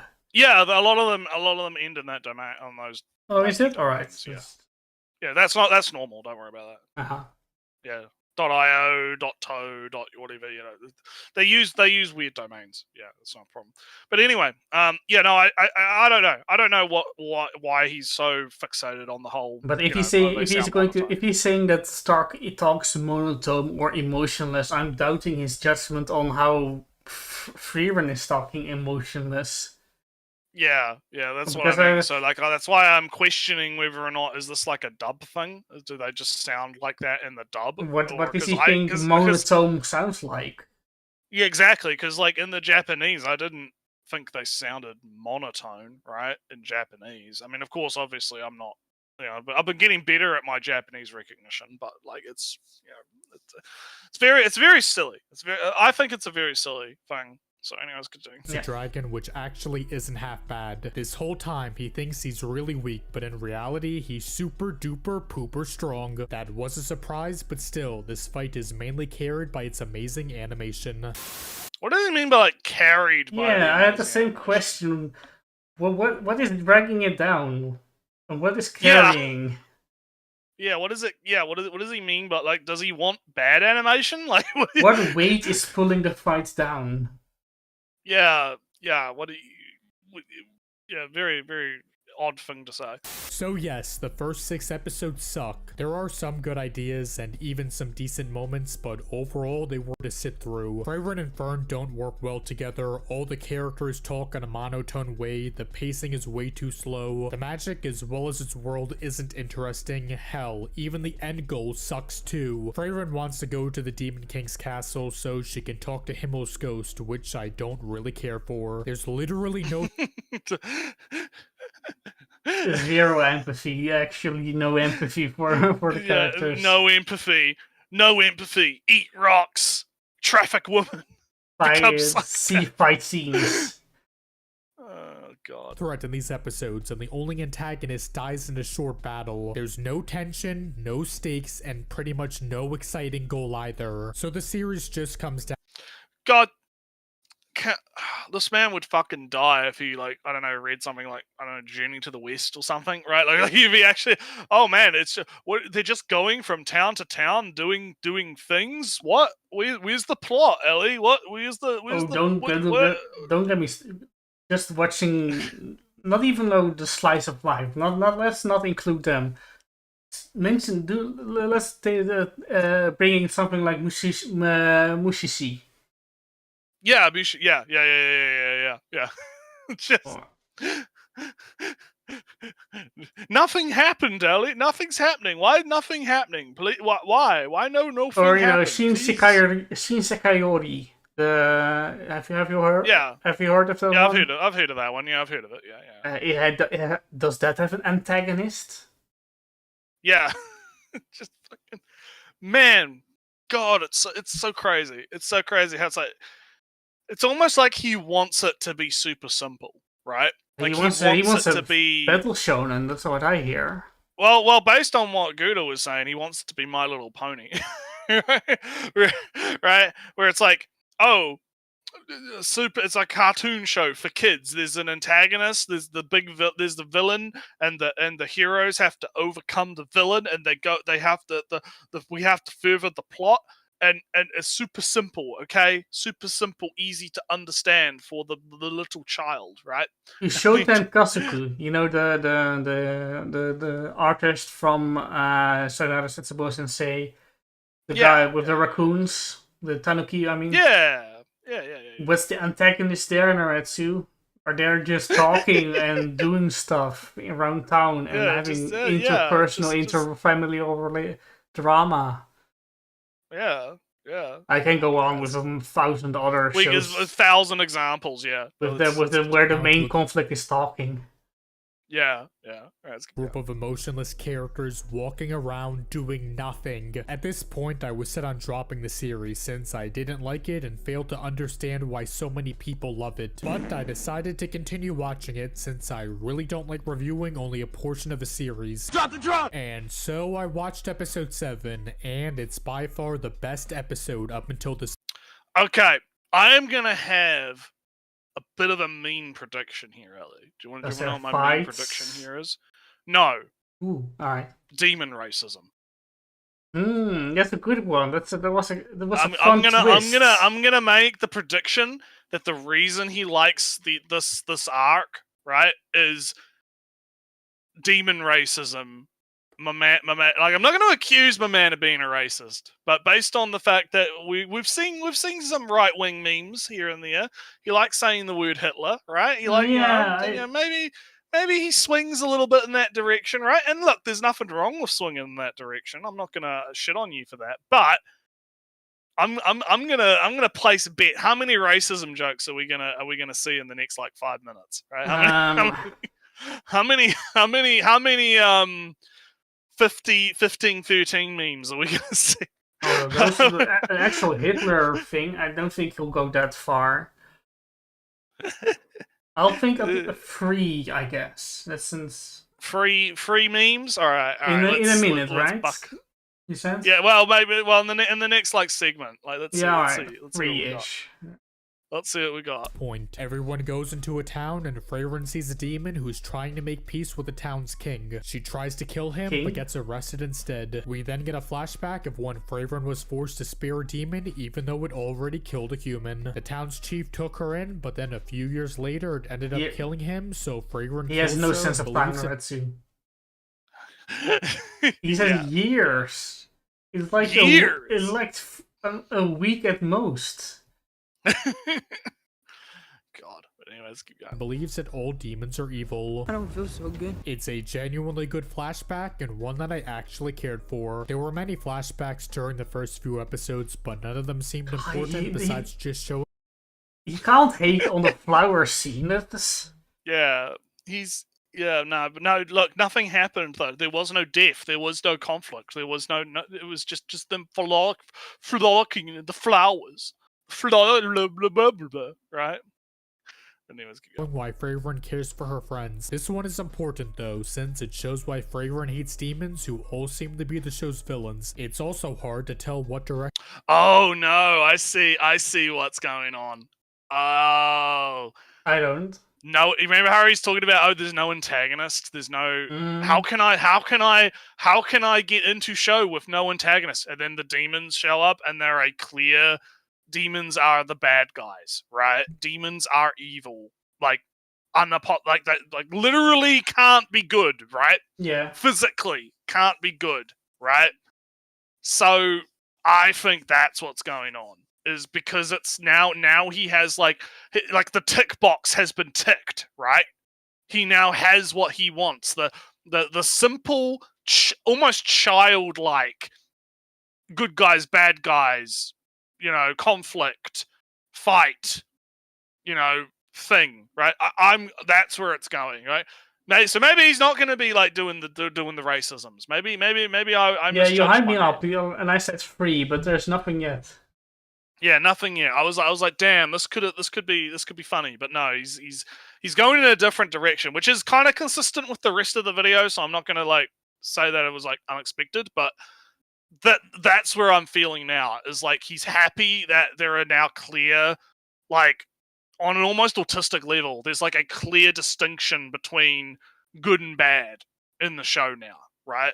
So, let's continue. Action the show was going to take here. Freyren could be right and the demons could be evil, or they could be some of the few demons that aren't giant pieces of shiitake mushrooms after all. The reason this works is because we've only seen one other demon before this, so we have no idea if Freyren is going to be right or wrong. By the end, it's shown that the demons are evil, which I'm perfectly fine with. Yes, the demons are pretty one-note and evil just for being evil. However, I'm fine with this, since having antagonists as well as stakes are some of the things the show desperately needs. I was right! See? It's because he's a fucking child. He's literally a fucking child, right? He needs to have it's the good guy, bad guy, heroes defeat the villains, overcome conflict, challenge, like that. He can't function without that. He needs that clearly defined for him. Fuck, that's sad. fuck me. It's so sad. Yeah, Samu's got the same thought I do. It's like, that's so fucking sad. Like, only getting excited for fights, not a single emotional investment. Well, not even just for fights. It's like he can't like understand the complexity of the other parts of the show, right? The complexity in like the earlier episodes, because he's so hyper focused on needing there to be that, those tropes, right? Those basic tropes that are easy to understand. Fucking hell, man. I feel bad now because like I'm bullying an autistic kid, right? Like, it feels like I'm bullying a fucking autistic kid. I know, right? I haven't seen the signs yet, but you're the expert. Yeah, I am the expert. Yeah. I know my brethren when I see them, right? I know my brethren when I see them. It's like, yeah, he wants the conflict, but I feel like it's a little deeper than just like wanting conflict, right? I feel like there's like some level of it needing to be a simplified conflict, right? Like it can't be too complicated. It needs to be like, there has to be the bad guy. There can't not be a bad guy. So Samu says, no, it's sad to me because, like, even with shonens, I think the author tried to put in the idea that neither side is the good side. They have an idea of what we're fighting for, but the message is destroyed because it seems as the good guy, bad guy. It's I get you, Samu. It's like, it's the oversimplification, right? The oversimplification of things. It's very, God. Alright, let's keep going. It would be nice if some of the demons were more complex and deep, but at the same time, I'm perfectly fine with this since they are the series' first major villains. So yes, episode 7 is where the series picks up, although it's not great or anything. I mean, to his credit, he did talk about complexity there, I guess. So I was like, I'll give him that bone. He's not totally far gone. He's not fully far gone. I mean, the demons are getting plenty fleshed out. They just live by a different standard that makes them one note evil for us, but they're very complex in their own system. But anyhow, yeah, let's keep going. The first third of the episode is still pretty slow, and it's difficult to try and suddenly care for a series which left a really bad first impression. That being said, after this, it feels like I'm watching a completely different show, and in a good way. There's this one demon who has thread magic, which allows him to cut people's heads off. He thinks he can kill Freyren, but then she easily kills him, which is pretty funny. There's this other demon called Joe, who is able to move and harden his blood like a sword, which is also pretty cool. There's a handful of fights here, and all of them are solid. Fern fights Joe, Stark fights Pinkie Pie, and Freyren fights Hillary Clinton. These fights. Why is he making fun of the demon's name? The demon's name was. I don't know. I don't know. He's being a fucking. He thinks it's so funny, Ellie. It's so funny. Haha. You got so Draat, you got funny. Line. What's his name again? He can't speak German. I guess he's not incapable of speaking German. Germanic brethren. But yeah, he just wants the action. You know, he just wants the action. He's getting what he wanted, right? He's getting the fights. He's getting the big fight time, right? It's big shonen fight time. It's mainly come down to the demons underestimating everyone and losing, which is satisfying to watch. They also show off more of the character's skills, which is something we've still barely seen up to this point. This is best shown in Freyren's fight, which reveals something that's a huge part of the show. This entire time, Freyren has been hiding her true mana level, which barely anyone does since it takes forever to master. Also, demons can do this, but they choose not to since they think it's something only pussies do. This ability is really cool and is why Freyren has been able to defeat so many of her enemies, including Hillary. Her magic puts both her and her opponent's mana on a scale, and whoever is stronger is able to control the one who has the weaker mana. So for many decades, Hillary has taken the souls of many people and controlled them. However, since Freyren can hide her mana level, she's able to trick Hillary into putting her mana on the scale. Then once this happens, she reveals her true power and overpowers Hillary. Freyren then tells her to do the funny. Kill yourself. Once the fights are done, Dub watch. But no, that was literally just explaining what happened. So yeah, not really much to this is really just, comment on there. when it's about fight scenes, it's all about explaining it detail, scene by scene, moment to moment. When it's about when it's about the emotional stuff, yeah, he just completely doesn't understand. Yeah, when it's about the emotional stuff, he just doesn't get it at all. Fuck it, it's so funny. It's so funny. Oh man, but anyway, let's keep going. Freyren reveals that despite being 1,000 years old, she's still an unlicensed mage. So now the three of them head off to another... No. She had her certification. It was just a really old one. She just couldn't be bothered to get a new certification. She didn't. I have a certification to for being on, You're forklift certified. Well, kind of. It's more of a certification. How do you call heavy industry terrain? I guess terrain. Just a training thing. Yeah. So I have my certification until for 5 years, or 10 years. So in like 5 years, I have to recertify myself. Now imagine if Freyren has to recertify herself every 10 years. Impossible. Exactly. But anyways, go. Town, so she as well as Fern can take a mage exam in order to become first class mages. And with that, the first major arc of the series is done. And wow, that was a nice surprise. This arc addressed and fixed. I love how he was complaining about people talking in monotone, but it's like, and wow, that was a nice surprise. Well, he didn't briefly mention that in his own video from, I am also talking monotone for 20 minutes. Oops. Yeah, self-deprecation, yeah. But it's like, it doesn't make it better, though, that's the thing, right? Just because he self-deprecates it doesn't mean that it's like, it's funny irony, I guess, right? Oh, God. But anyway.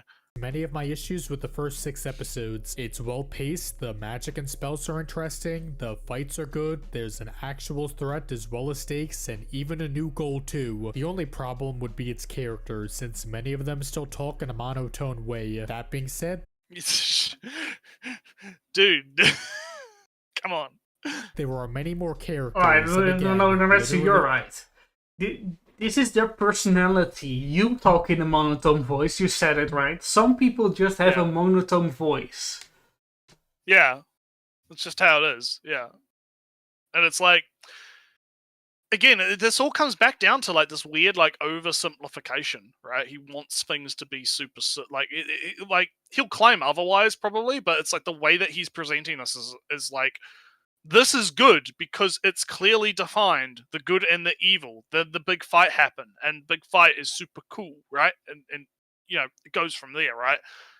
Action gives me dopamine, yeah. But it's a very weird perspective because it's, you know, yeah, I like to watch things for the complexities, for working out the you know, what the motivations and the things that are going on, and the interesting character dynamics that happen. You know, character dynamics, a big thing for us, right? You know, It's like you know, if anyone's watched the Gushing Over Magical Girl supercut, right? Like, a lot of the time when we're talking about that show, we were talking about the character dynamics and how the different characters interact with each other in the show, right? So it's kind of like, you know, we view that as something that's interesting to talk about, right? But with this guy, he's seeing like the character dynamics between all these characters, and he's just not giving a shit. Like, oh, that's all boring shit, right? It's just whatever. Who cares? Fern and Farron figuring each other out and what they like and all that kind of stuff. Nah, fuck that. Who cares? You know, it's just boring. I mean, there's more to talk about character dynamics than there is for the fight scene, really. Exactly. But anyhow, let's continue. Everything else is fixed, so I'm able to forgive this since it's not a big problem anymore. Once this arc is done, the next 6 episodes are spent on everyone traveling around and not doing much. These episodes can range from good to just alright. They He's not clearly going to aren't mention as good as Sign? He's not going to mention Sign? I don't know, maybe. We'll see. last few episodes, but still, they aren't a chore to sit through like the first 5 or 6 were. These are much slower and slice of life ones and focus more on the characters themselves. Some of these moments are pretty good, such as when we see Stark's past and find out that his life fucking sucked. We also get introduced to a new character called Sin, who's a priest. Yeah, is our boy. Also, name wrong, but alright. Yeah. MILF lover. MILF man.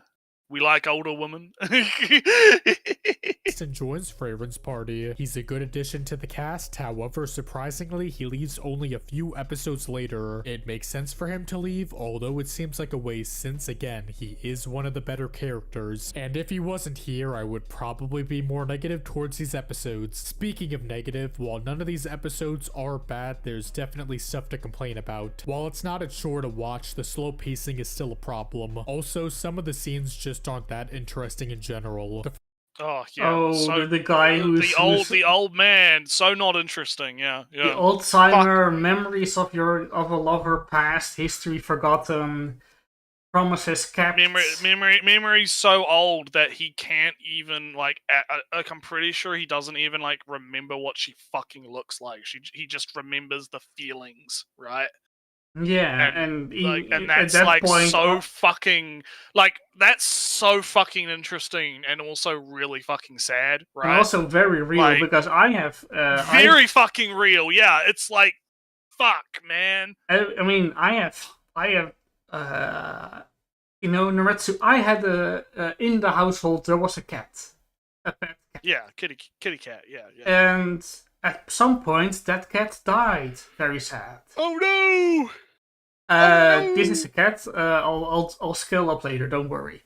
I know I was the only one who cried at the burial for this cat. And I know approximately where the cat is buried, but I don't remember the sadness of the cat. I also even forgotten the name of the cat. It was just a black cat, after all. Yeah, just generic black cat. But I remember being sad. Yeah. I remember caring. And I'll carry that remembrance of caring with me. That's because it's the only thing I have left. Next up, I have also, a grandmother and a grandfather, and I have things that I remember and don't remember, and some things I only remember remembering feelings of remembering.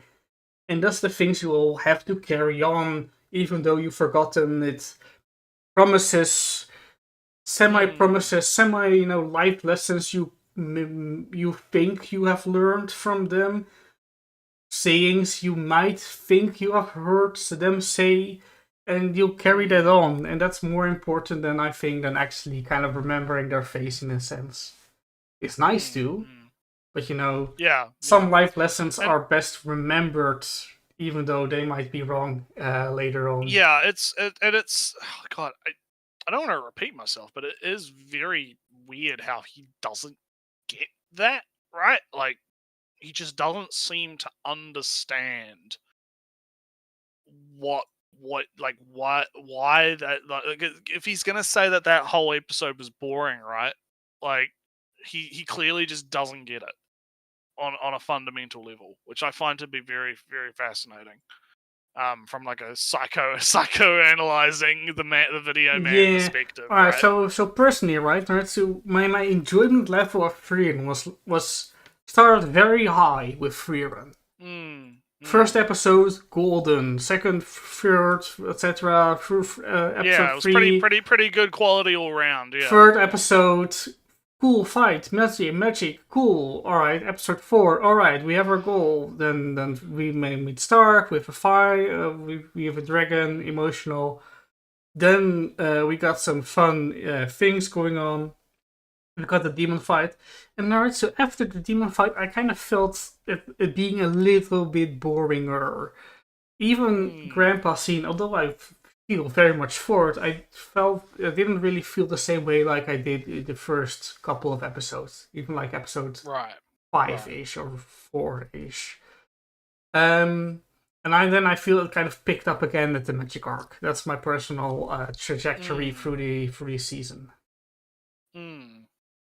I don't know if you have a particular trajectory through the... Not particularly, no. I kind of felt like it was consistently good all around, right? Because, I find this kind of thing interesting. I find the, it's almost, of course, relative, right? Compared to other shows that I just kept watching for the sake of it. Freerun is still above it all the way. It's kind of like, because, I've been keeping up with the HARRR arc, even though it's fucking hilariously fucking, silly, right? It's one of the, like, there's definitely shows like that where it's like you just keep trucking along despite it not being great. But Freerun definitely wasn't one of those. I was pretty captivated the whole way through. I found a lot of what the episodes kind of brought to the table relatively interesting. So yeah. Let's keep going. Let's have him tell us why it's so boring. First half of episode 16 is probably the worst since it mainly focuses. Oh my God! Fuck off. Probably the worst. I don't think that Freerun has a worst episode. Yeah, that's okay. Let's hear him. Let's hear it, guys. Come on, let's hear it. Focuses on Freerun and this old man, which I didn't care for. Thankfully, the second half is pretty. Yeah, he's just this old man that I didn't care for, Ellie. I'm gonna talk about what actually happens in the episode because it's not. We don't get a scene by scene, moment by moment. It's not like there was. It's not like there was like an important emotional thing that even who cares, right? It's no fight, right? No, who fucking cares, right? No, whatever. Solid, which centers around Sin, but still, the first half unfortunately reminds me of the earlier episodes. Anyway, episode 18 is when the next big arc starts, which has Freyrun and Fern take the mage exam. It's another good arc, mainly for the same reasons as the last arc. It's much more shonen-like, it's a shonen tournament. Yeah, it's a tournament arc. Yeah, it's a tournament arc, Ellie. I like very simple arcs, antagonists, good guys, bad guys, rivalries, oh man, stakes. There is no stakes without combat. Oh fuck. The fights are solid, there's some fun new characters, and some of the new magic is really cool. There's this guy who can clone himself, and at the end it's revealed that he never even left his house to begin with. This entire time, he's just had multiple clones take the exam, even though he's miles and miles away, which was pretty shocking. There's also this one girl who can cut through anything as long as she can imagine doing it. While it's obvious that Freyren and Fern are going to make it to the final part of the test, it's still exciting and fun to see how exactly they get there. Also, I like how underwhelming the final part of the test is. Everyone walks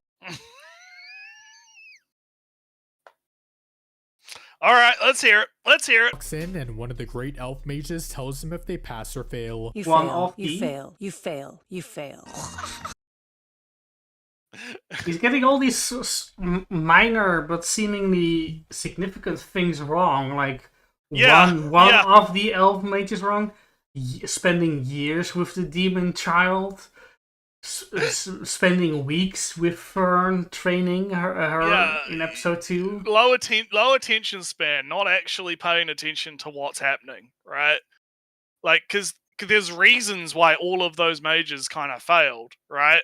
Like, No self-confidence, really. That. Yeah, exactly. Like, you know, they wouldn't, you know, there's reasons for it, and there's interesting stuff behind it, right? So, fucking hell. Anyway. I fail, it's such a funny word.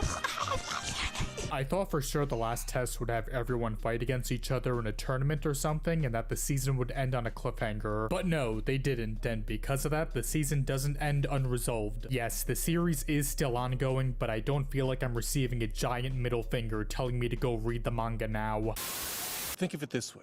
The smartest among us. If there's one thing everyone can agree upon, it's that Freyren looks fucking fantastic. Its backgrounds are great, characters are always on model, and its animation is insane. Studio Madhouse is finally... Controversial opinion, maybe. No, it's the coldest take you'll ever heard.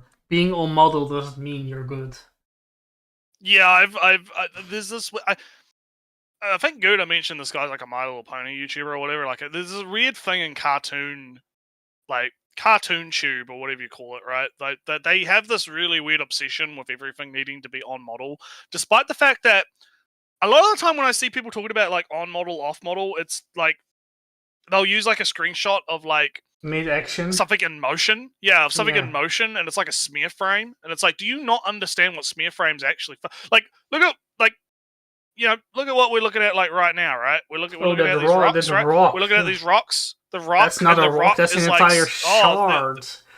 They're like, you know, it's stretched.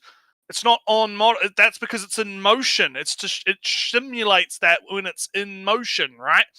It's just, yeah, it's very silly how, yeah, there's this consistent, like, I get it when it's like you have a situation where like a character is a certain height and then every other shot it feels like their height is like changing, right? Like that's fair, that's fine, right? That's bad. Never really happens, right? though. Yeah, it never really. I don't even think I can think. The only example I know of that happening is like Steven Universe, because in Steven Universe there's like this green Dorito fucking girl, and she starts off being like really tall, and then all of a sudden, a few episodes later, she's like a midget for no reason, and it's really weird.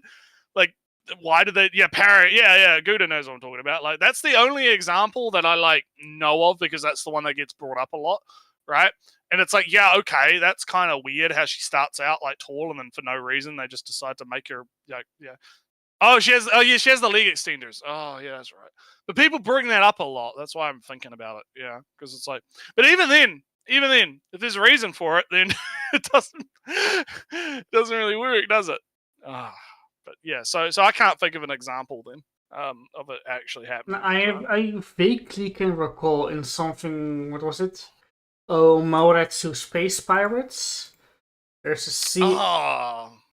It's an old scene. It's very specific and a very specific show. There's a scene where the main character is picked up at a parking lot, and when somebody's running across the parking lot or somebody is getting in or out of a car, that scene looked kind of iffy. But that's the only thing I can remember, and that animez itself is like years old by this point. Right. But anywho, let's continue.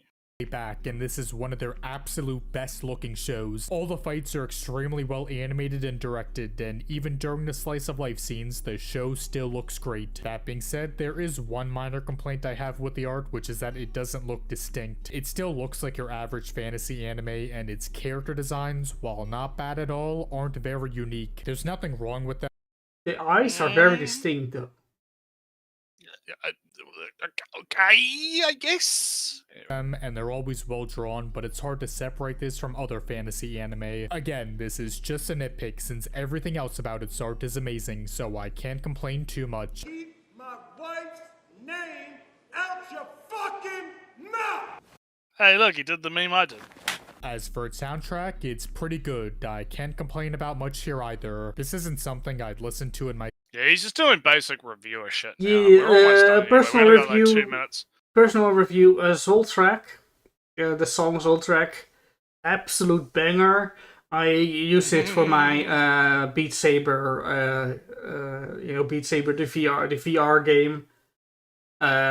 It's one of my favorite, made tracks in Beat Saber. Alright, let's continue. Oh, wait, hang on. At the wrong tab. I hit play on the YouTube video still on our stream because I have our stream up to look at chat. So I was like, oh shit, I hit the play on the wrong spare button. time, but all the tracks are solid and they fit the tone the series was going for. And as for its English dub, holy sh... Oh, here we go! Did he watch both of them, or? Well, let's find out. Shit, it's pretty much perfect. Yes, the characters do talk in a monotone way, but the acting and deliveries of these lines are all... Wait a minute. So what's the Wait a problem fucking here? minute. How can they... Yeah, what the fuck? How can you... they all talk in a monotone way, right? And that's bad, right? But, I mean, the delivery and the acting's pretty good, though, even though it's monotone. That doesn't make any fucking sense! What do you mean? How can the delivery be good, right? But the complaint is that it's monotone. Aren't those like contradictory stances, Ellie? Am I crazy?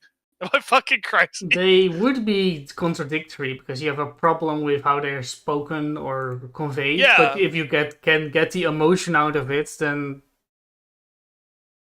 yeah. Fucking Jesus Christ. Anyways, keep going. Great. All the actors do an amazing job. Every voice fits every character. It's genuinely fantastic and one of the best dubs, period. It doesn't matter if you despise dubs. I guarantee that you will enjoy the dub, and if you somehow don't, then I will find you, rip your ears off, and...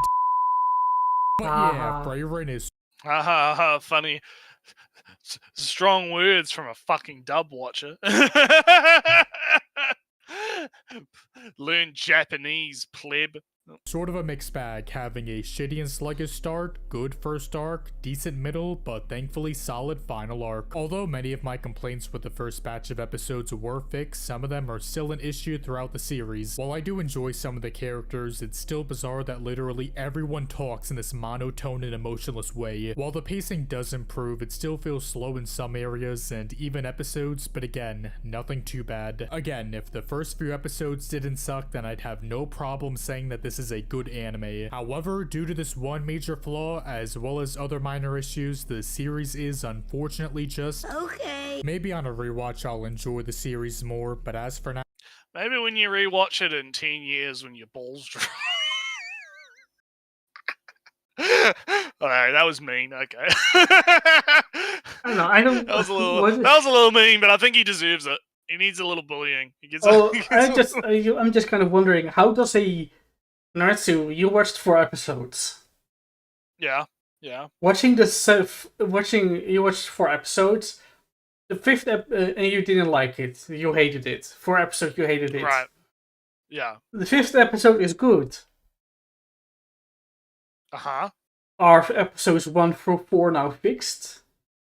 Yeah. Yeah, exactly. How does a good 5th or later episodes fix the first Listen, 4 Ellie, episodes. you just got to get to episode 499. It fixes the other 99 episodes. Okay, Yeah.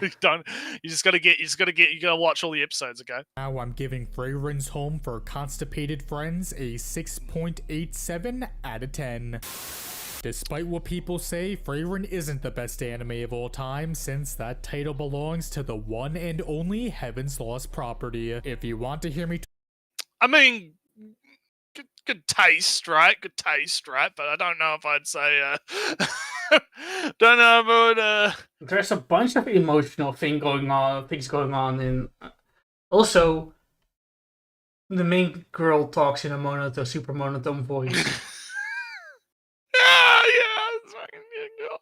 talk about why that is, then you can subscribe, since I'll be making a 7-hour review of it, which will be out eventually. Sick, we're gonna do the 7-hour Heaven's No. Lost. I mean, Sword no Otoshimono is a good show with good emotional stuff going on, but no. Kill yourself. What's this? Funny! Haha! Funny! Nretsew, I see child. Elf, I press dislike. Man, he's a child, man.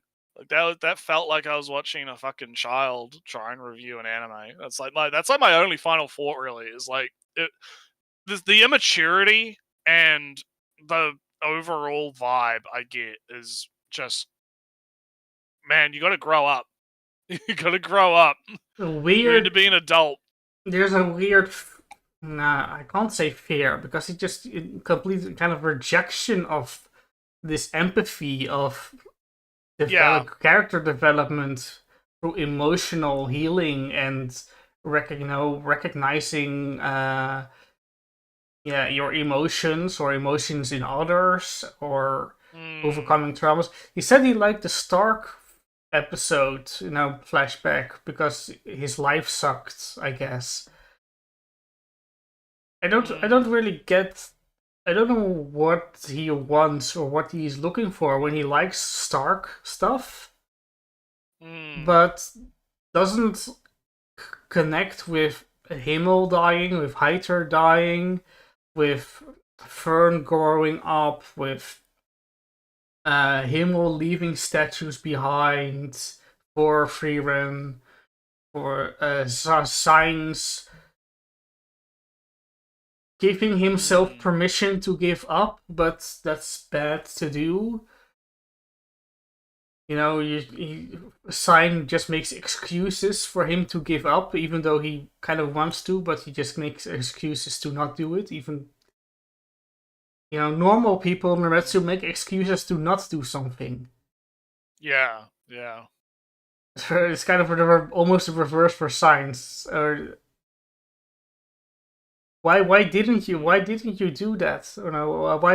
Why did you keep sleeping here? Oh, because I was actually very busy. Sign says, oh, why aren't you going over there? No, I was actually very busy sleeping.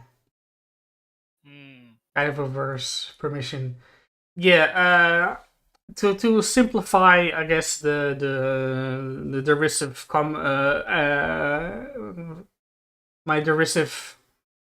I'm going to say it's too fancy. I'm struggling here. My derisive evaluation. That's right. Yeah. My derisive evaluation of him is that he has shonen brain and only can see fights. Yeah, he's got that. Big breasts and fights, I guess. Big breasts and fights. Yeah, because he seems to be into his ichis. But I feel like a big part of it is literally this like simplification, right? He needs the simple story of this is the good guys, bad guys, fights, antagonist, heroes win, big thing, right? And that's why I say there's like this level of immaturity going on, right? Where it's like, I can understand thinking that way if you're like a teenager or a child or something, right? Like I understand that. But if you're like older than like 20, right?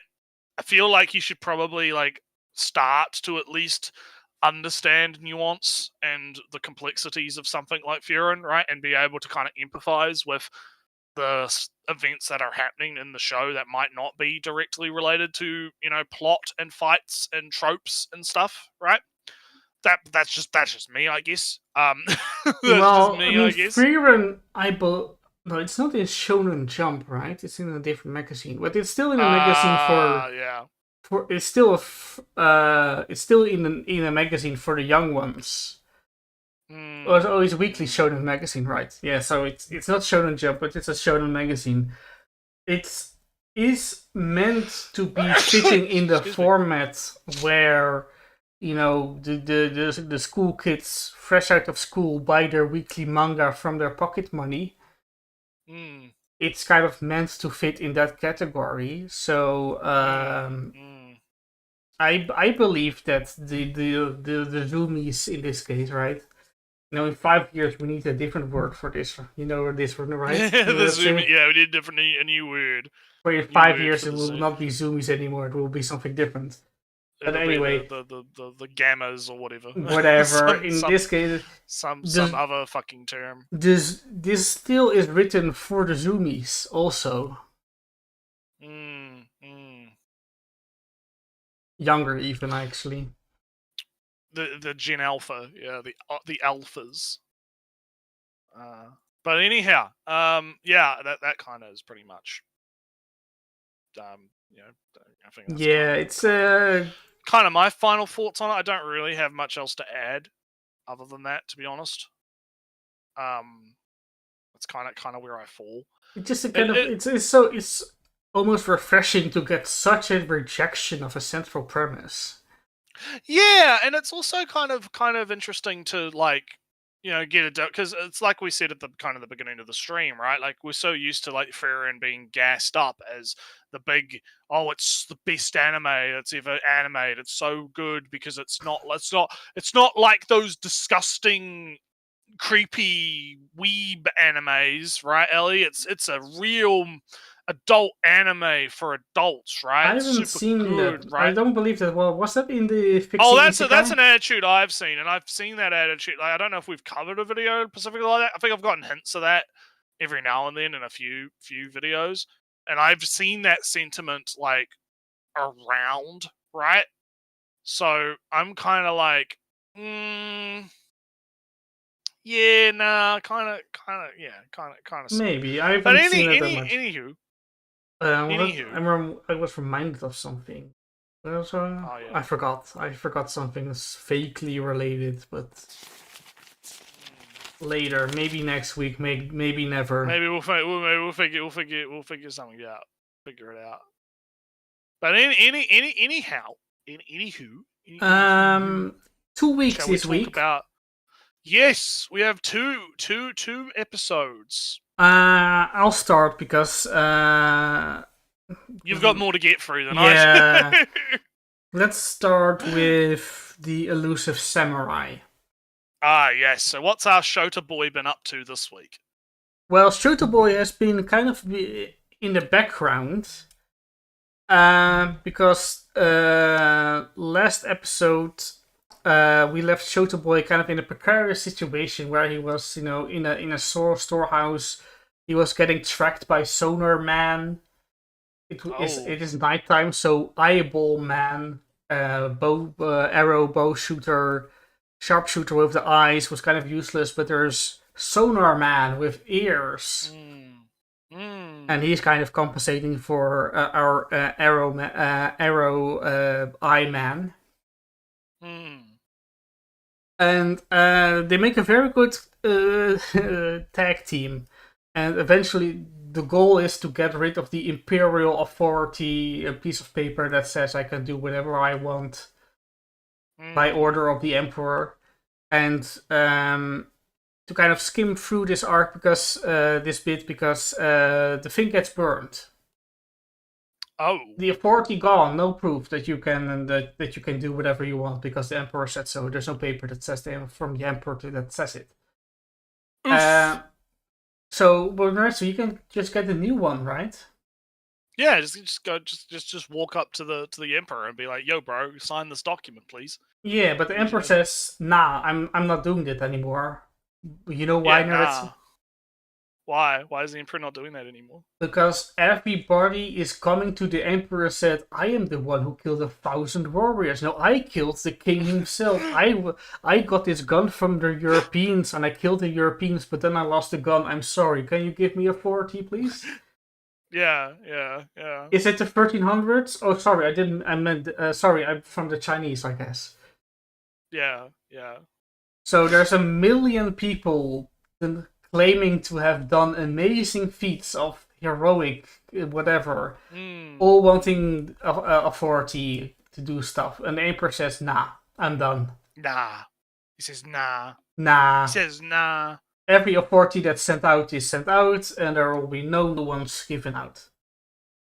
Oof. So, oh no. Oh no, he can't steal the land anymore from the temple. So that route is closed. But Nretsew. Meanwhile, there is, if he can't do it honorably and through the book, he's going to do it sneakily, and he's hired a gang of bandits. And there is some sneaky, positional, geographical positioning. And that's where we meet our last character from the OP. The whole gang is together, and this gang is kind of a strategist. Even though he's the only one with a village filled with kids because all the adults were killed. They kept the village from being overrun by some trickery, by some lighting up torches, 50 of them, so if somebody gets shot through the dark, and then you see 50 torches light up Nretsew, there's an army of 50 men armed right there to kill you. Oh boy. Oh But boy. But there are 25 kids each holding up 2 torches. And with trickery and strategy, this blue-haired boy is going to win this war. Although the bald man is looking kind of scary. Yeah, a little bit. He's a spooky man. Yeah. And but Nretsew, you might be intrigued by the bottom and by the top right image. Oh, yeah, sexy. What's going on here, Ellie? What? I'll make it a little bit larger because it is an intriguing image. Yeah, looks kind of cool. So Takeoji is, from what I feel, I have zero information on this, is traditionally a hero in the literature. Right? Because looking it through another lens, Takeoji overthrew a corrupt shogunate and gave power back to the emperor. Right? That sounds like a hero story, right? Yeah. Getting rid of the corrupt power, restoring it to the gentle emperor, etc., etc. As you do. Yeah. But Takeoji in this story has an otherworldly charm. Oh. And the prince of the emperor says, Takeoji, you're bad news. Yeah. I'm going to kill you because you're bad news. You're deceiving my father. You're letting everybody astray. I'm going to kill you. That doesn't really work. He's this dangerous demon, this otherworldly entity almost, where he just walks by and your head falls off. Ah, yes, I have seen. I think I saw some clips on Twitter of the guy. He just like the red line cuts, and all the heads just start popping off. And from the heads of and the flowers. guy is like, what the fuck? Yeah. Yeah, so he is this otherworldly entity that of death and charm. Really a god of death. And this scene is kind of an abstraction of the otherworldly charm that he has, where people just kind of worship him life Yeah. gravitates to him. Newborn and twisted, old and young and old will carry him, and the son sees this and thinks this is bad news. Yeah. But when the son attacks and his whole gang gets killed by Takeuchi, and then other people come by, see the entire scores The of massacre. The massacre. see the massacre, and they see the Emperor's son and Takeuchi, Nretsew. They run towards him, and the princess, "Oh goodness, you're here! Come You here!" you saved the son. Yay! No, they go to Takeuchi, run over the dead people, and go, "Takeuchi, are you alright? Are you hurt? No, let me bring you into the Imperial Palace where we can patch you up." Yeah. And the son, the Emperor's son, goes, "No, don't bring him there. He's not human. No." And he's kind of just washed away by almost a stampede of people going to Takeuchi to make sure he's alright. And yeah, bringing him into the Imperial Palace to where his father is. So the son is very worried. And that's kind of he's kind of, almost he's really a demon in that sense. A devil of charm and death. So I'm that scene, that bit of the episode, this was episode... whatever episode it was. Yeah, the first of these two episodes. Very intriguing, very strong in abstraction and execution and what it means for the character and the despair that the Emperor's son has for his father. And the guy is not human. So, big praise. Yes. I'll do Maya Naka Punch. How are the YouTubers doing? They're doing not too good, Nretsew. Oh no! Sorry. So, our gambling girl wrecks the house, the mansion. Oh no! And mother says, "You are drawing too much attention. You broke the house. You're on the news. People know of the place, etc., etc. Kill the YouTube channel and evacuate the house. Abandon the house." Yeah. So, one of the vampires there has a strong connection to the house. She was turned into a vampire without her wanting to. And she was kind of just wandering around. And she came to the house and she started the ritual of having dinner together there. And she was there like in the, I would say, almost the 1800s-ish. And it feels like that's the time period that she arrived. And she started then, and only like in the last 50 years or so, they started eating together. So like a good 150 years of trying to make it happen. They're finally eating dinner together. So she cares very much for the house. Point is, Nretsew, mother, a vampire older than they are, therefore she has more authority. She also uses Zoom. Very interesting. Says, all right, get 500,000 subscribers, or 1 million subscribers in 6 months. Right. Otherwise, Vampire Mansion evacuated. Yeah. Good news. Only bad news, Nretsew. Get a million subscribers in a month. It's pretty hard. That's pretty hard. Pretty hard, yeah. pretty difficult. So our main girl, right, very invested, is going full on analytics, full on trend chasing.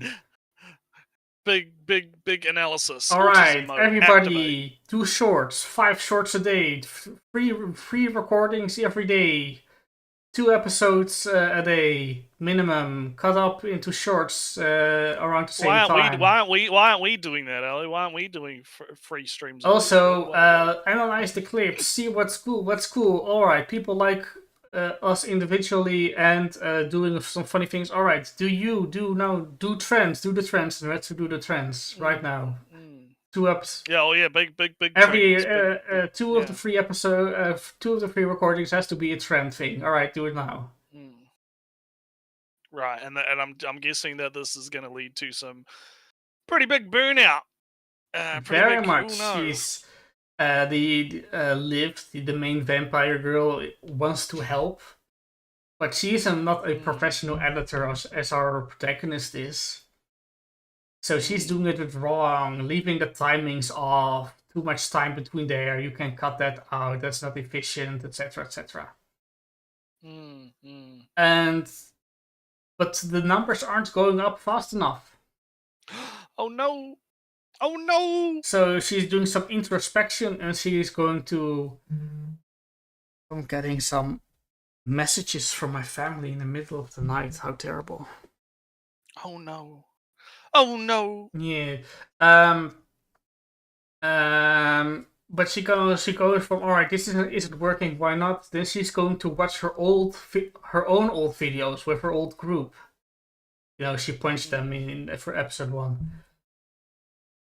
And she kind of realized, all right, trends not working, Nretsew. They like us doing us. They like them girls doing them girls things together.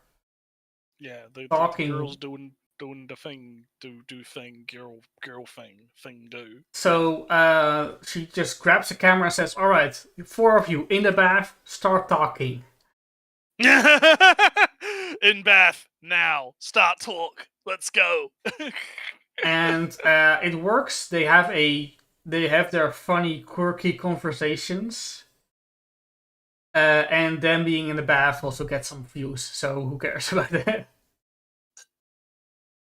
So it's funny talking, they're in the bath, that's for the viewers, but they're in the bath. The bath is for the viewers. Hot tub meter.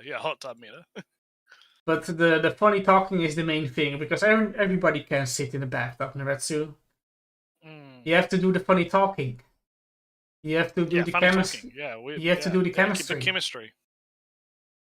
So the chemistry got them 10,000 subs. Good stuff. They're now like at 50,000. So it's going in a better direction. Alright, that's our update. Yeah. Shall we do the VTuber? Yeah, let's do the VTubers. Lots of things happen in the VTubers. Big babies. A lot of babies. Like a lot of babies. 4 of them almost feels like. 4 babies. Yeah, we have 4 babies. So we have collab with the Fox girl, and although she looks normal, Ellie, it turns out she's not very. She's not very normal. Oh no. She's very oh, Ellie, why does she have all these books on parenting on her bookshelf? What could this mean, Ellie? Don't worry about it. Don't worry about it. Oh, one thing leads to another, and now she's getting bottle feed her alcohol via her baby bottle. Yes, mummy fetish. Goda, the mummy fetish has arrived. So the fox, 9-tail fox girl has the baby, the baby booby fetish. She wants to be the mother.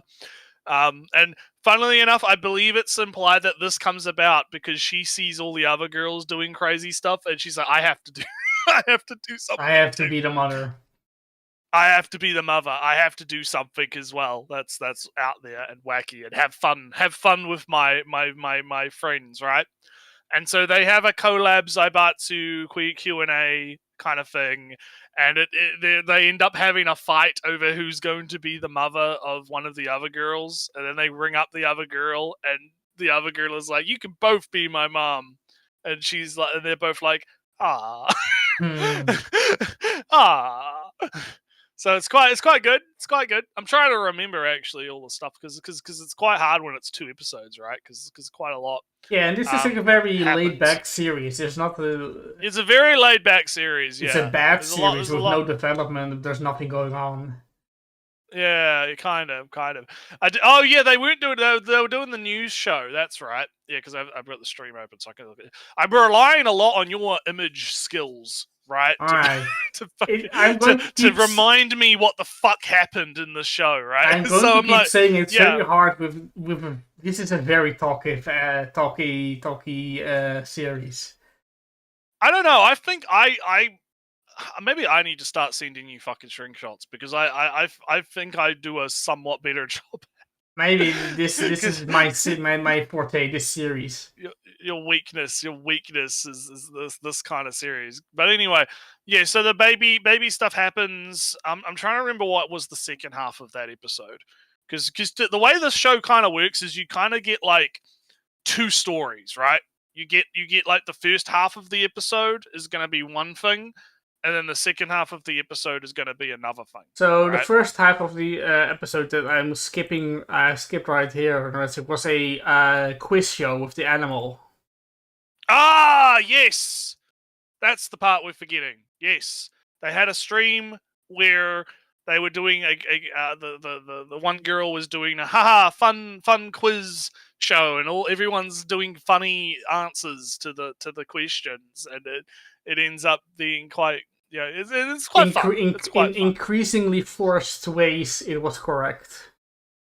Yeah, exactly. But it was quite fun. Yeah. And then I included the girl from the top right image because it's a very copy of from REEEEEEE, Nishi-Sanshi's REEEEEEE JP, yes. where the girl, when our wholesome girl went gorilla when she didn't get her gacha. Which is the exact same thing what happens here. Ah, yes, and she uses her nipple to get the... Which is also a thing that the people do.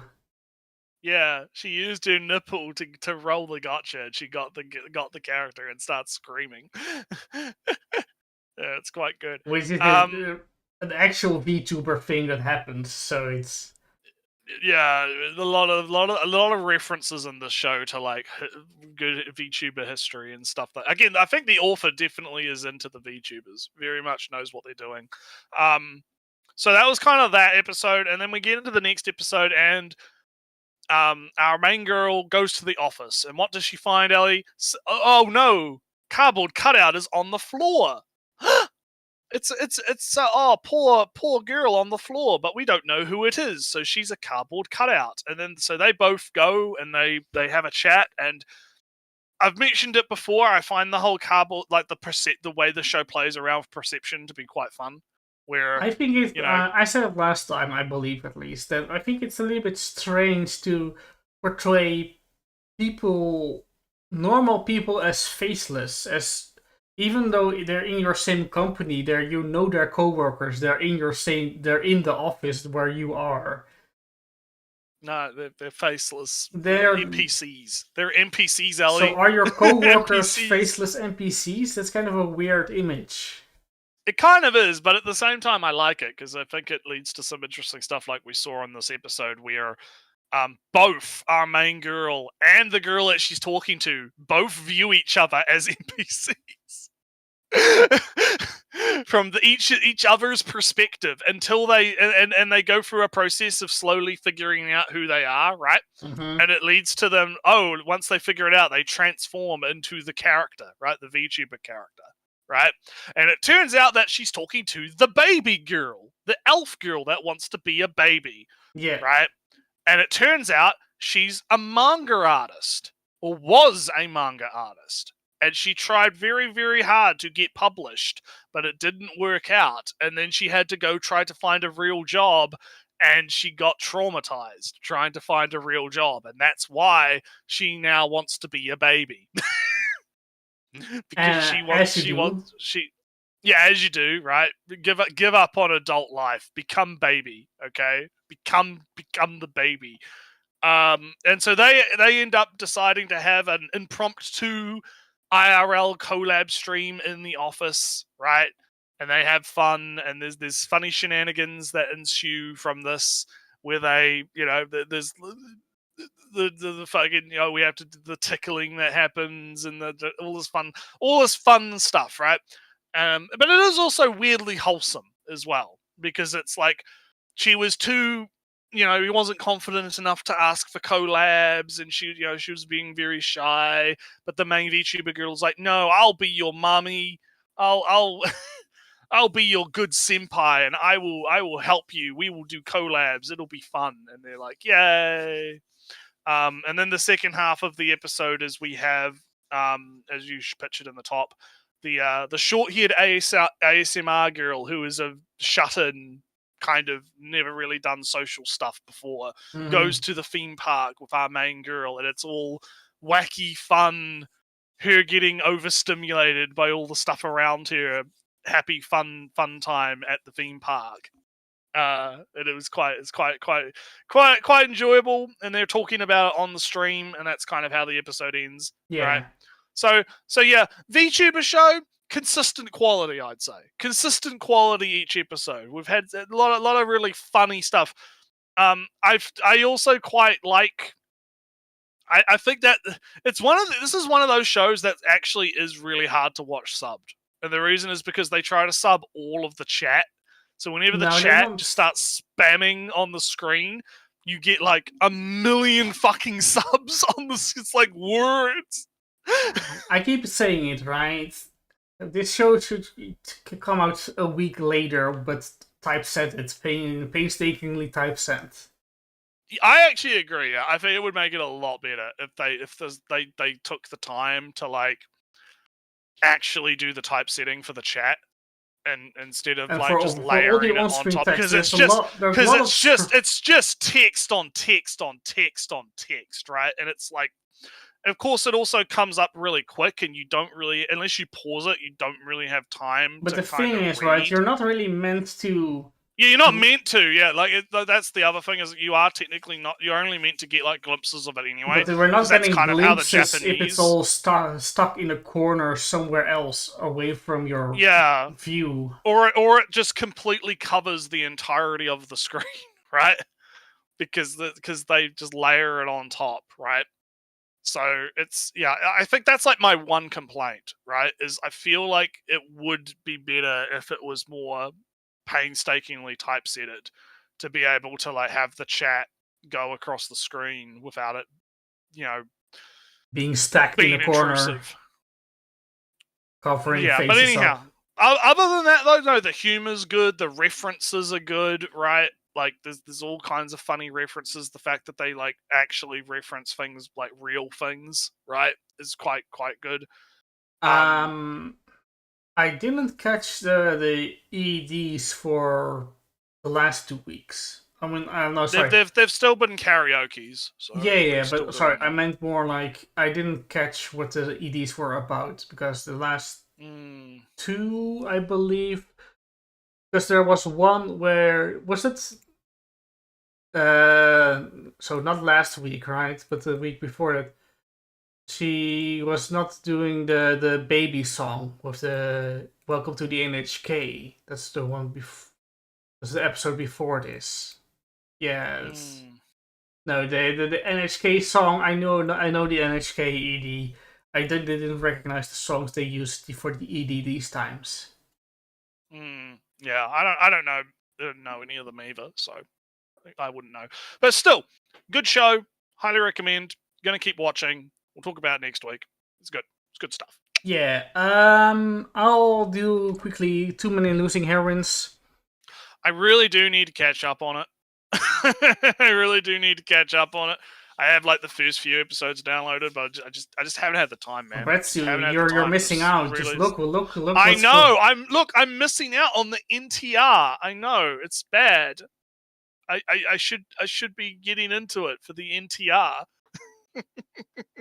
the co NTR, Ellie. Yeah. NTR Alright, all well, around. Alright, well, I might grab some ice for my drink actually. So I will be back in a quick sec. I will be right back. Alright. Good mute. You talk about the too many losing heroes, Steve. So, there's the last time, it was what's it again? It's hard to remember. It's so long ago. It's like 3 weeks actually, because as always, the the episodes air today. So it's 3 weeks actually since I last watched it. So the thing is that basically the sign. All right. Yes. Our blue-headed main girl is ever intruding on our main protagonist. Funny things going on. Sister is very much a kind of a control freak, almost on. Not a control freak, more of a very. I have to know what my brother is up to at all times, and she goes real hard detective mode on her. Demanding blood type, background, family, income, jobs, previous transactions, whatever. Adult stuff. Yeah, little sister wants to know every bit of information about the girl that is now talking to her brother. Because brother is never says anything about his school life or life in general, so she's going to ask the first girl that comes into the house about every single detail about her and her relationship and status and goal and history between the two of them. Good stuff. But even though that's the fun, that's kind of the intro of the episode. But then it starts with Lemon, the sporty girl, is acting a kind of weird Nretsew. Oh. She's cancelled her plan. She cancelled a plan. Oh no. She's polished up her hairpin. Oh no! What? She gets a text message and she starts a little bit. She gets giddy, but when you ask her what's going on, she says no, nothing.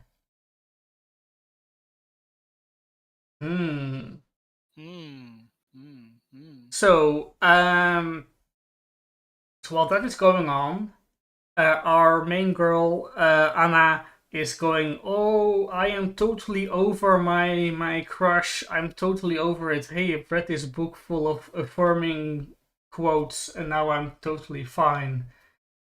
I can go to this reunion thing and I can totally see my crush and his girlfriend being all cozy together. Nretsew, she can't handle them seeing them cozy together, so she calls up our protagonist and says, the world shall burn. Oof. Burn the world. Burn it. And because the world shall burn, she's kind of on a date with our protagonist. They're in a cafe, ordering some drinks, talking to each other, right? Yeah, so as you do. Yeah. She grabs her phone and she's going to make a picture of her drink because Instagram and whatnot. But then she spots a bit of his hand on the other side of the table. She goes, I can drop hints. I can drop hints that I am with a man. So she grabs, she goes up with her camera and then looks through, and she sees Lemon and the boyfriend that he likes that already has a girlfriend. Nretsew, are they cheating? Is he cheating on his girlfriend with the girl that likes him? Oh no. With his childhood friend? Is this NTR? I have an NTR story that might be quite. Maybe we'll do it after we do anime. I'll talk about it because it's an Azura Lane NTR story. It might be funny. But yeah, is this NTR? But it turns out, Nretsew, his girlfriend is already stalking him and her. Because the bracelets that she gave him has a GPS tracker. It's like my watch. As you GPS do. in the watch. I mean, it's not. If you've got a smartwatch, you basically have a GPS. No, it's just a bracelet. It's just a fancy bracelet. Yeah, I know. I'm just saying. It's a hidden GPS tracker. They exist, is what I'm saying. Yeah. And the girlfriend says, "Yeah, I know they're sheltered friends, and I am ready to step aside if that's what they want, etc., etc." And then they see the girlfriend sees him and Lemon at a ice cream stand, and she's already kind of giving up. Suddenly she's giving up Nretsew. Oh yeah. The reason is because he doesn't like sweet things. And he has a sensitive stomach. Right. So she isn't imposing on him to ask him to go with her to get ice cream, because that's not something that he would like. She is more concerned with not upsetting him than being together.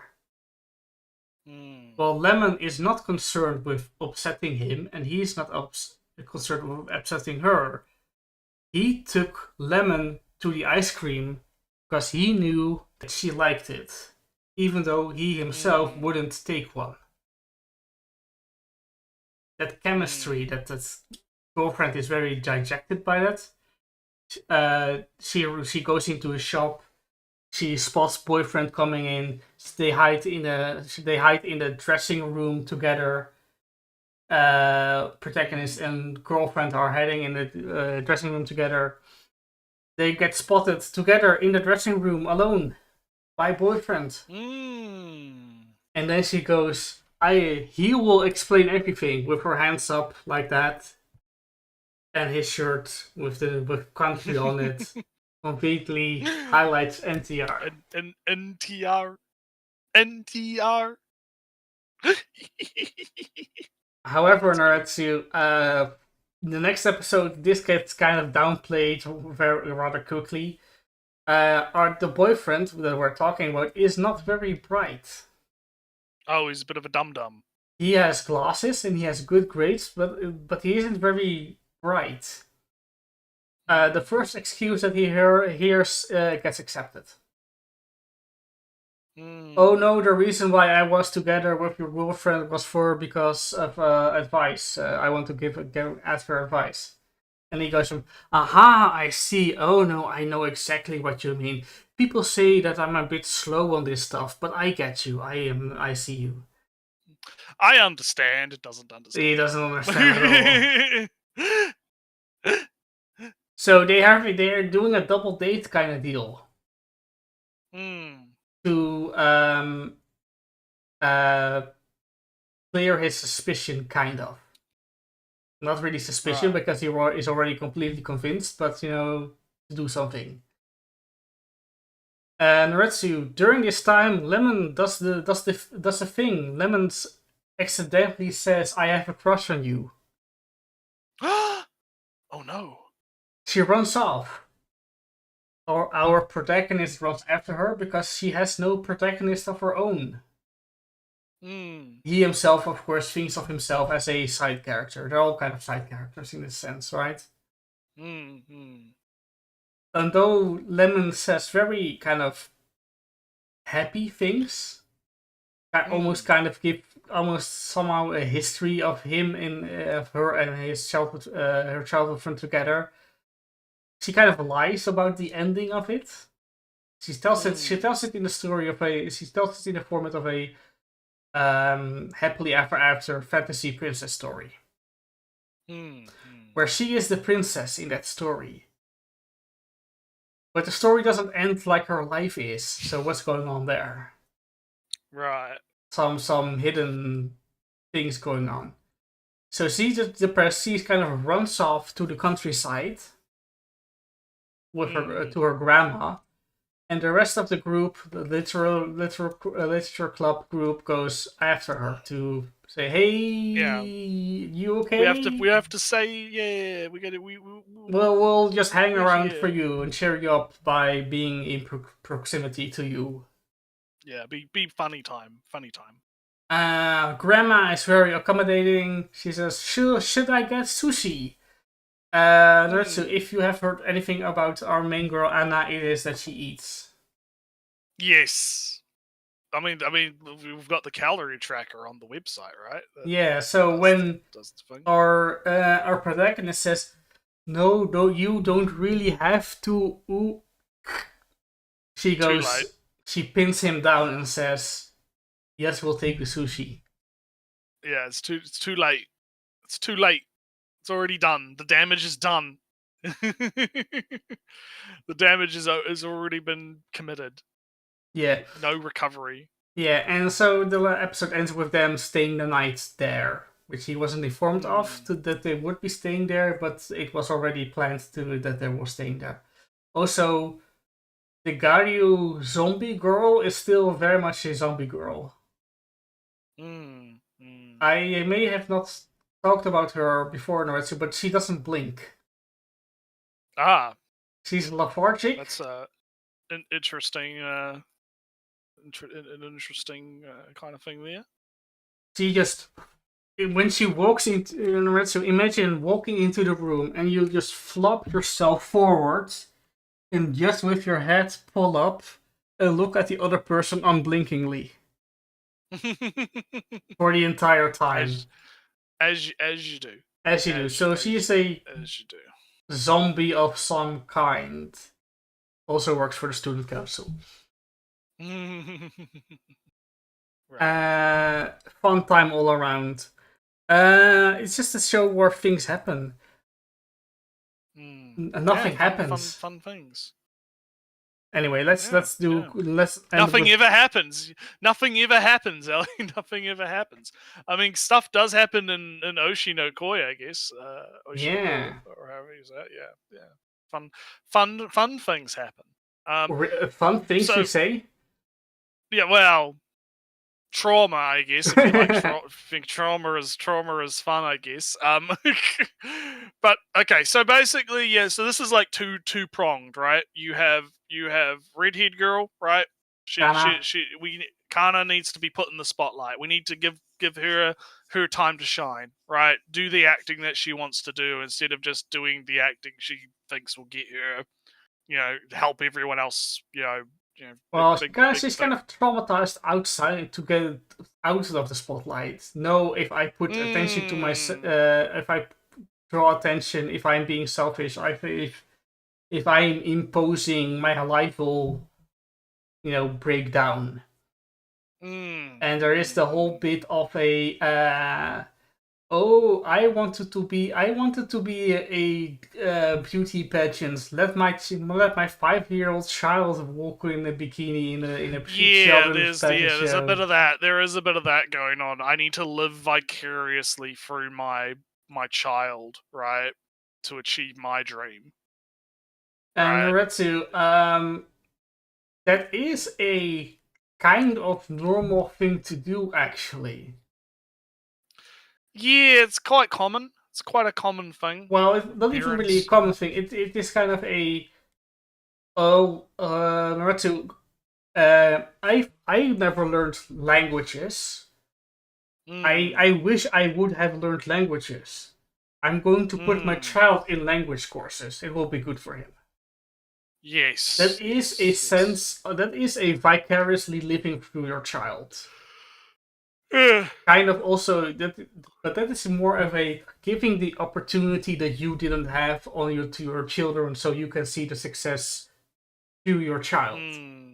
There is another thing of using your child to get in good graces with your fancy actor that you like. Yeah, fancy your acting buddies. Go to fancy dinner parties. Do fancy pants. Fancy pants drink stuff. the fancy yes. champagne with the fancy. Yeah. And that's what Kana got. Kana got the parent that measured her success, her satisfaction on the success of her child, which wouldn't put undue pressure on Kana at all. No. Living up to the wishes of your parents, wanting to be a good child, wanting to not disappoint your parents. Not a thing. No, right? No, children's immune from the pressure and expectations of parents. So Kana has to have to deal with a lot. Yeah, she has, and then and so what ends up kind of happening is you get a really beautifully animated segment with her. You know, where they're doing a bit of ad-libbing in the stage play. They're doing a little bit of because she is very much kind of almost afraid of ad-libbing because that's imposing. Yeah.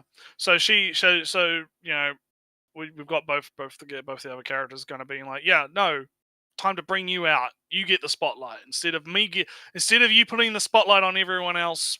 We're going to put the spotlight on you. And so she gets to have her moment. She gets to have her big moment, and it's quite good. It's quite good. Yeah, and then the second half. It's more like when she's talking about blocking and stuff. When Aqua, as his character, is walking away, leaving her behind, it's either you're following Aqua forward, or either Aqua is becoming a wall for which you're not going to look further than where Aqua is, because that's the wall. You can't look further than the wall. So you're going to see what Kana is doing. Aqua was doing actual acting and positioning and blocking, as Kana said. Actual stuff. And where in the scene with before, in the episode before, where Akane and Kana were fighting, and Akane was inviting Kana to fight as flashy as she was, Kana chose to go to the background to let Akane do her flashy moves, while Kana just vaguely reacted to it, in a sense. Diving into the background.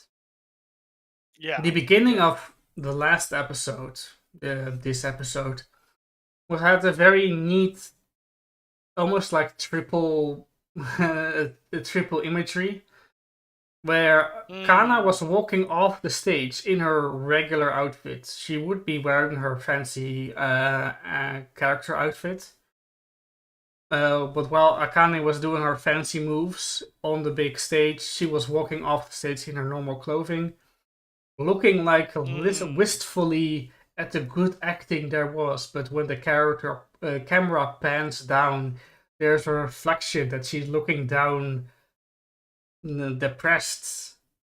So there's the visual. I guess the visual storytelling in the show is very good, right? A lot of stuff is conveyed via the visuals, right? Rather than having stuff be told to you, right? You get that sense of, okay, this is how this character is feeling right now, right? Via good use of the visual medium, and you see that quite a lot in, like, some of that more abstract kind of sections, right? Where things kind of get the stars shooting through the sky, and the different styles of animation that show up. There was a because it's trying to portray what the acting not only looks like but feels like. so right? where It's trying to convey Melt, the emotions. Melt of was these very things. much a fire flame of frustration and rage. Yeah, he's mad about his own inadequacies and how bad He wants is, to grasp it, and through this effort, blood, sweat, and tears, he's reborn. He's and it reborn. was a very, Yeah. and of course, in the beginning of that abstract section, 3 episodes ago, was that he was kind of, he fell into his own fame and he became void. He became empty, transparent. Yeah. And then he grew himself back together through effort. And in Kana's switch on moment, it was a meteor shower, stars, almost like I felt it felt very embossed. Did you feel that? It felt like thick layers of paint, very very thick layers of paint, and to me it felt like the childish sparkle, I guess, looking at her eyes. The childlike sparkles coming back. Yeah. It was very good. It's very, very good. Very good. And then I guess, of course, we can get into Aqua's own thing, where how does he overcome the panic attack trauma, Ellie? How does he get over it? Well, by panicking all the time. By panicking all the time. Constant panic attacks. Always panic mode. Interesting. Because to kind of explain it a bit more, we kind of see them trying to figure it, like we get some kind of flashbacks almost kind of them trying to figure out what to do. And the director guy, who's kind of like the mentor type dude, right?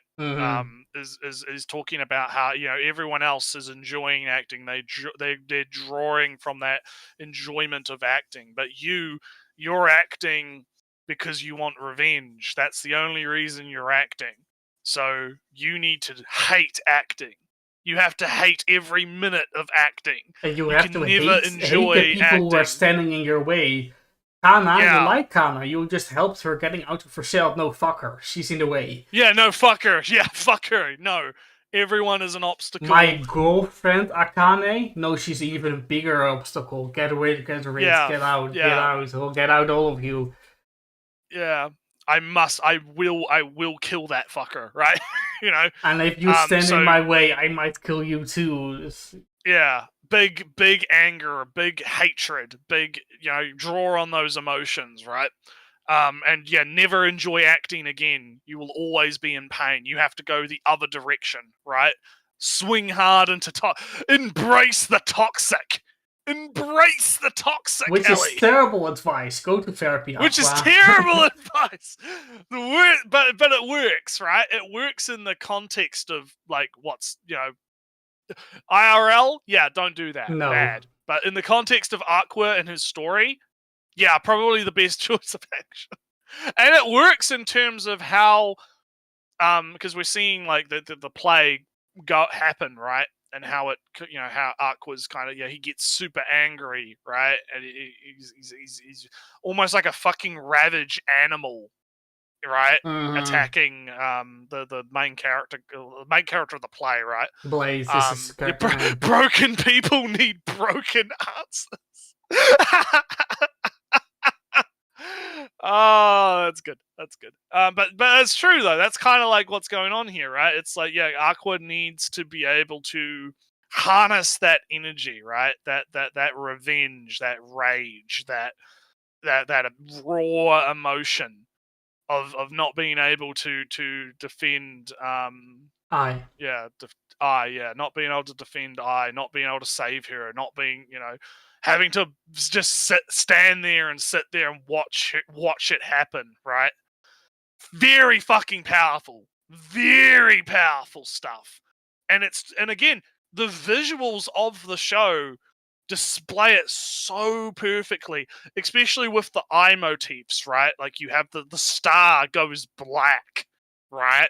His star shrinks and goes black compared to the stars in, Kane's eyes and the other side of the screen, right? With the child, as you mentioned, the child sparkle, right?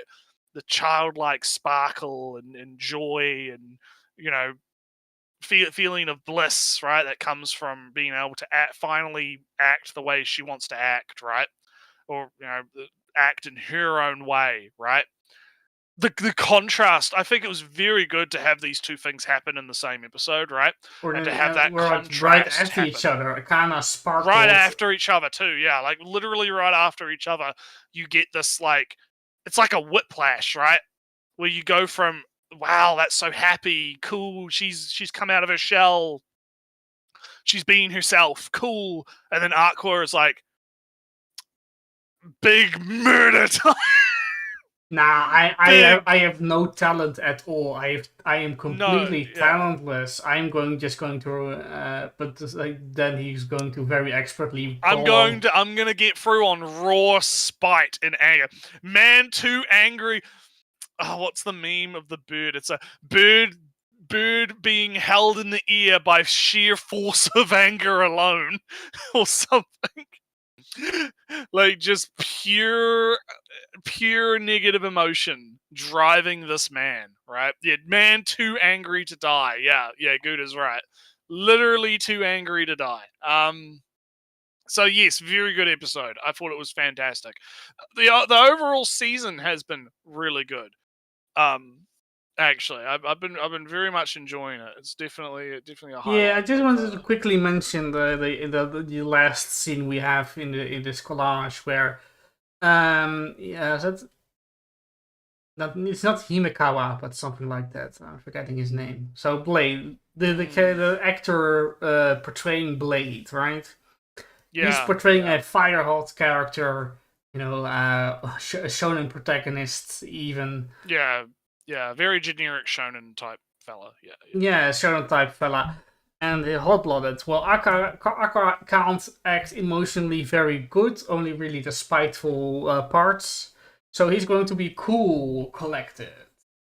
And it is an actual thing to have a fire-hot character and a cool character face off to each other, and then you can't really fault the cool character for staying cool and then say that the hot-blooded character is better for being more emotional, having more emotion. Yeah. Sorry, that's not what we're talking about. Right. But I liked the imagery of Blade striking Aqua with, "Hey, I see you're trying to be emotionless all the time. Let me paint you with my emotion. You have to feel something. I'm going to make you feel something." You have to respond, yeah. You have to respond. Force you into responding. Forced to respond to you emotionally, with emotion. I want to see some frustration there. I want to see some joy, some fight in you. And they did this in the first episode, I believe, of Oshinoko, where Kana and actor portraying Blade were hitting everybody around them with acting skill, painting the image, painting the scene, hitting everybody with their emotion. And now Blade is basically doing it again, hitting Aqua with emotion. So he's moved to do something. Right. It didn't really go further in that part. I like the imagery. Yeah, it kind of ends on a bit of like the cliff. Well, maybe not cliff. It's not really a cliffhanger as much, right? But more kind of, it kind of end sort of. It's leading into the next episode, right? We're going to see the resolution this coming episode. Blade's attempt to get Aqua more emotional during that fight at that moment didn't go anywhere because that moment ended because Kana entered the scene, and therefore this emotional pulling of Aqua ended. I'm getting my events mixed up. That's my problem. bad memory being bad. But yeah, no, I get what you mean. Yeah, yeah. It's all interesting stuff. So yeah, it's good. It's good. Yeah. Then it's finally time for my other shows. Yes. Have we struck any off the list, or are we still? I'm still watching all of these.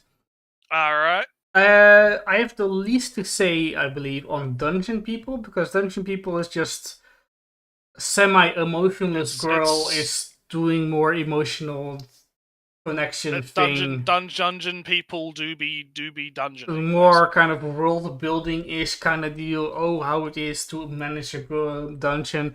Oh, because the dungeon is actually kind of the source of all the equipment, the magically charged equipment. Therefore, all the armored bikinis and whatnot of the female warriors was actually made by the previous dungeon master. And now new management has come in. They went, nah, that's silly. And bikini armor is silly. We're going to make actual armor. Yeah. How yes. No, there will be no sexy time for you today. It's silly. We're going to make proper armor. So that kind of Dragon Quest referential bits here and there, slimes doing interviews for monsters to enter the dungeon.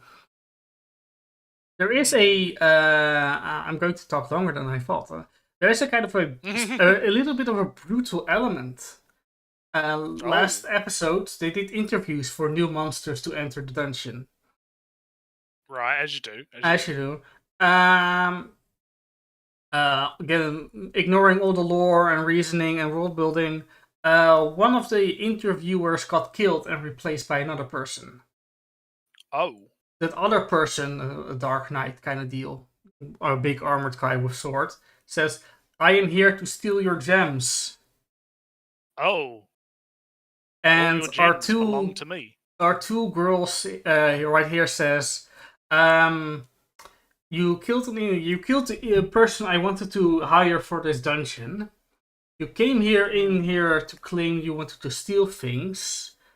You lied to me.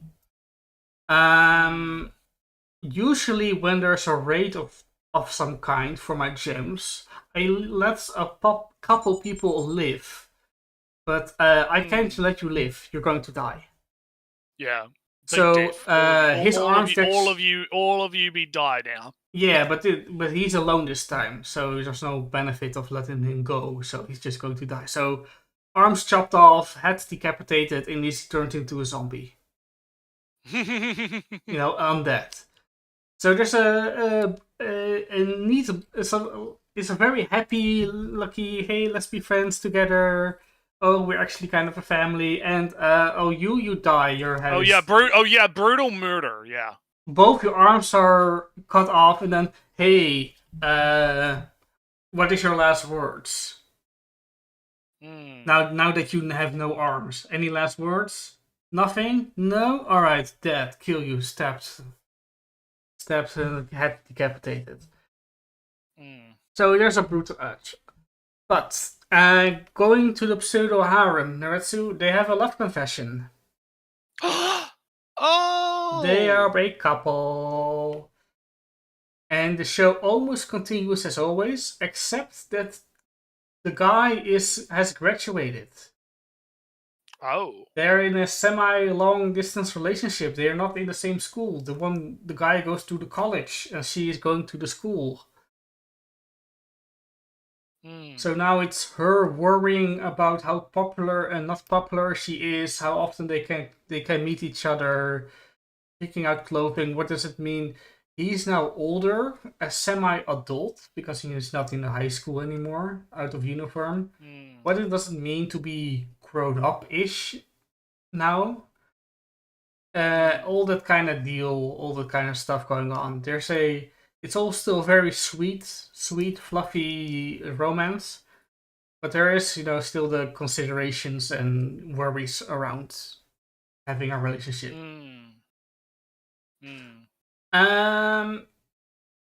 Did I mention did I say how the Nadeko arc ended last time? I don't know.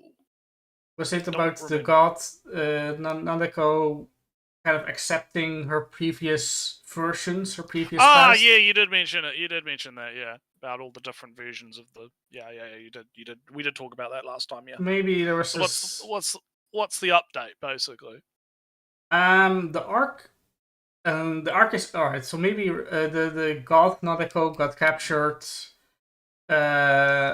She has accepted all her past. Really, her cringe past is accepted. You accept the cringe. Except your cringe past. Be cringe and be free. Be cringe and be free. Well, it's also kind of a don't reject your past. That Yeah. was who you were. Yeah, don't reject the cringe. Embrace Embrace the cringe. Respect who you were. Mm. They were a real person. They were you. Kind of lesson. So Nretsew, it's a good lesson. It's a good solid lesson. So Nretsew, you don't know anything about Bakemonogatari, right? You never watched it. Not a lot, no. Not a lot, no. So in a late season, there was a brief moment where Araragi went through a mirror and entered a mirror world. As you do, yeah. There, he didn't meet the reverse of people, but the reflection of people, which the episode makes a kind of a effort and a distinction, yeah. A statement on the difference of a reflection of a person, a side of a person that you yourself cannot see, kind of deal. But which is still you. When Araragi meets Shinobu, Australian Heart on their blade, he shot Australian Heart on their blade. Araragi is overcome with a need to kill himself. As you do, yeah. Just seeing Shinobu drives him to suicide. So Araragi is quickly moved away. Don't meet her, it's bad for you. Araragi returns from the world, etc., and all is well. So, Nretsew, this current arc is about how Shinobu came to be a vampire. And the first the episode is a very kind of experimental picture book. It's only silhouettes. It's almost like the it's only really silhouettes, cutouts that you might see in. No, it's not. It's not in English. Never mind. I was going to say something, but it doesn't exist. I don't believe it exists elsewhere. The Free Robbers, if you may know of it, the old BBC thing. No, don't. All right. Think of cutouts with lights in the back of it and kind of marionetted through. But the point is, Nretsew, long ago, there was a kingdom. There was which there was a beautiful princess. And everybody who saw the beauty wanted to give the princess something. To honor the beauty. A statue, stoneworker made the statues of her 1,000 times. A painter made 1,000 paintings. A poet made 1,000 poets. People gave riches and offerings and all that, what. And the princess grew tired. They only saw her beauty. They didn't see her. So she went to a witch, an old woman that made people not see her beauty, but her soul. So she returned, and now that people didn't see her soul, see her beauty, and instead of see her soul, they looked upon her soul and saw that they could never compare. The stoneworker went to his statue and gouged out his eyes, for he could never make something as gracious as her soul. The poet ripped out his tongue. The painter stabbed his eyes. Kingdoms, everybody poured their possession, everything they valued their lives or more than their lives, and gave it to the feet of the beautiful princess, killing the entire kingdom in a day. Oof. And so, with a drop of a tear, the old witch came to life. She went to the witch that gave her that made her soul visible, and but she was the first one to see her soul, and she already beheaded her. The thing that the old witch valued the most, her wisdom contained in her hand, was was placed upon, presented to the princess, because that's what the witch valued more than her life, her wisdom. Princess cried, shed a tear, head came back to life for a moment. Witch said, go search somebody who can save you from this. And so the princess went out, looking for the person who could save her from this beauty. And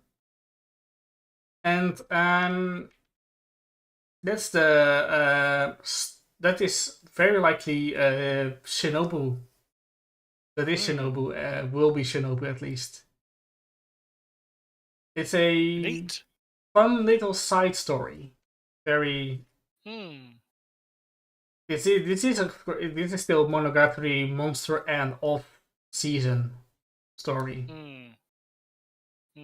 A very side story collection. It sounds good.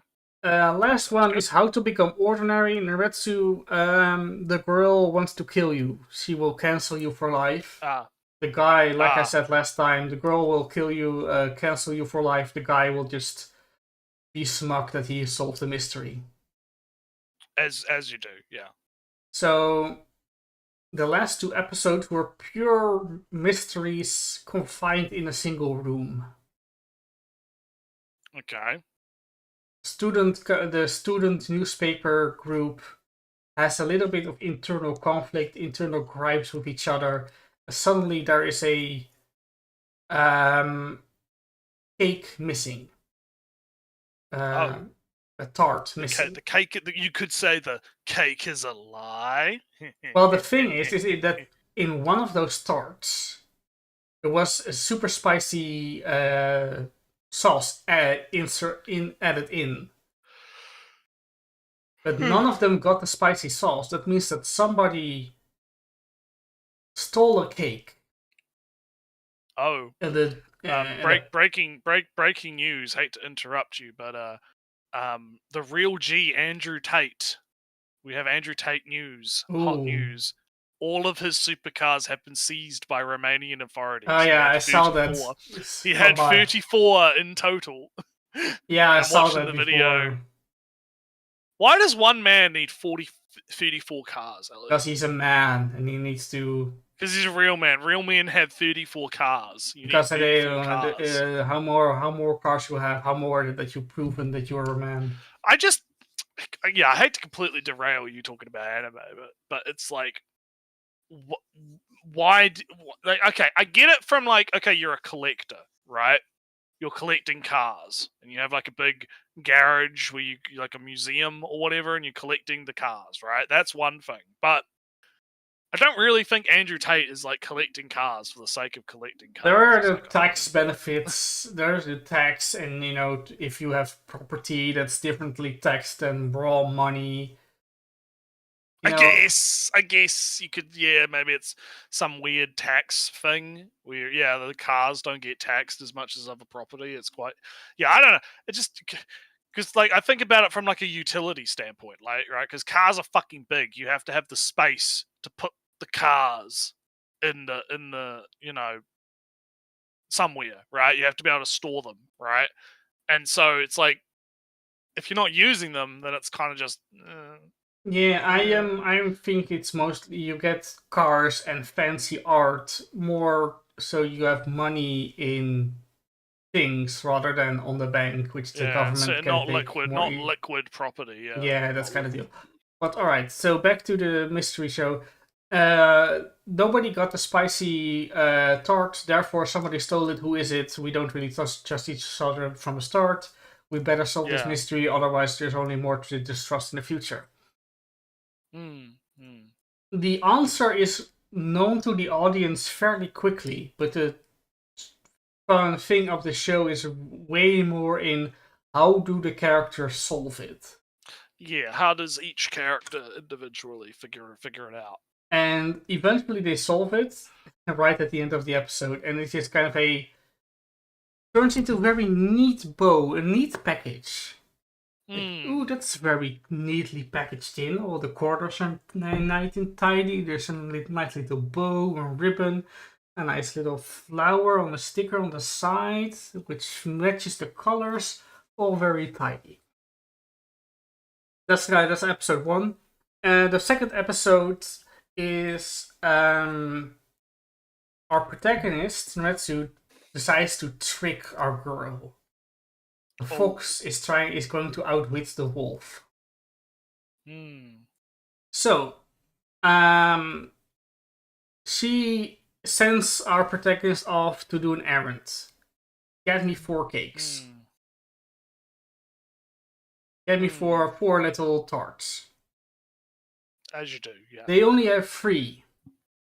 Oh no! All They need right. to find another. They need to find another one, don't they? No. She really needs this specific tart from this specific sweet shop, and then in in the next day he will go to another shop for another type for another day, in another amount. Very specific amounts from specific places, but there are 3. But he's going to outquick. He's going to play a trick. He's going to eat. He's going to bring them in. He's going to eat the third one and pretends there were 2 all along. And then half of the episode, or more than half of the episode, is him doing away with the evidence that there were 3 to begin with.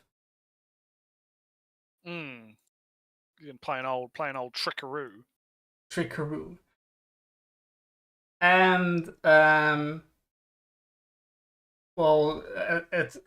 she's gone for a second, and then he's going to all this trick, all this hiding of the evidence, and then she's back, and then he realizes there's some more evidence. Oh no! And then he does some more things to hide the evidence. And then it just progressively just keeps going. Just keeps Keep going. And when all the evidence is gone, everything is perfect. She says there were 3. And how does she know? He did one little thing different than he did before. Oh no. Which means there was a reason why he did something differently. And the reason was there were 3 of those tarts, and he ate one in secret. Oh no. And because he was found out, he is going to be her errand boy and bring all the cakes from all the places, from all the that she wants. And there is I'll end the anime section with this with what I thought was very funny. She says, "Hey, that was very hard to figure." He says, "Hey, that's very hard to figure out, I guess. But if I wasn't clued in, you would give a hint." He says. He says, "Nah."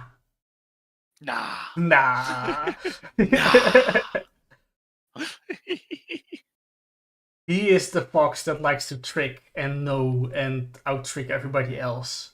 And she is the wolf that will hunt you down, see through your trickery. And she might want to believe that he is kind enough to show his hand a bit. Nah. He's kind of an asshole. If he can get away with it, he will try to get away with it. All right. So fun animes this week. Yeah. Fun, good times. You want to talk about NTR? I posted a Reddit link in the news articles chat channel because I figured that would be the best place to put it. Because it goes. You can bring it up because it shows the artwork in question and it kind of explains sort of what the situation is and why it's dumb. It's very dumb. It's a very dumb Oh situation. no, I have an actual user account actually. Who cares? You have. You are a Reddit user. You are. I had a D&D horror story that I wanted to share, and there was like some Reddit where you could share horror stories, but the Reddit didn't. The YouTuber never did anything with it, and I never really posted anything else on it. Yeah, this should be fine. I don't really care for the account. Yeah. You're gonna dox. I guess you can see that I will visit Cutlass Shoujo and Helldivers at some point. Oh, it's that yeah. Oh no. Oh no. You've been exposed. You go on r/visual novels, Ellie. Is the NTR that there are multiple people here? Yeah. Okay. So let me explain from the beginning, right? So, NYS is the artist for this ship girl, right? I think her name is Arson, right?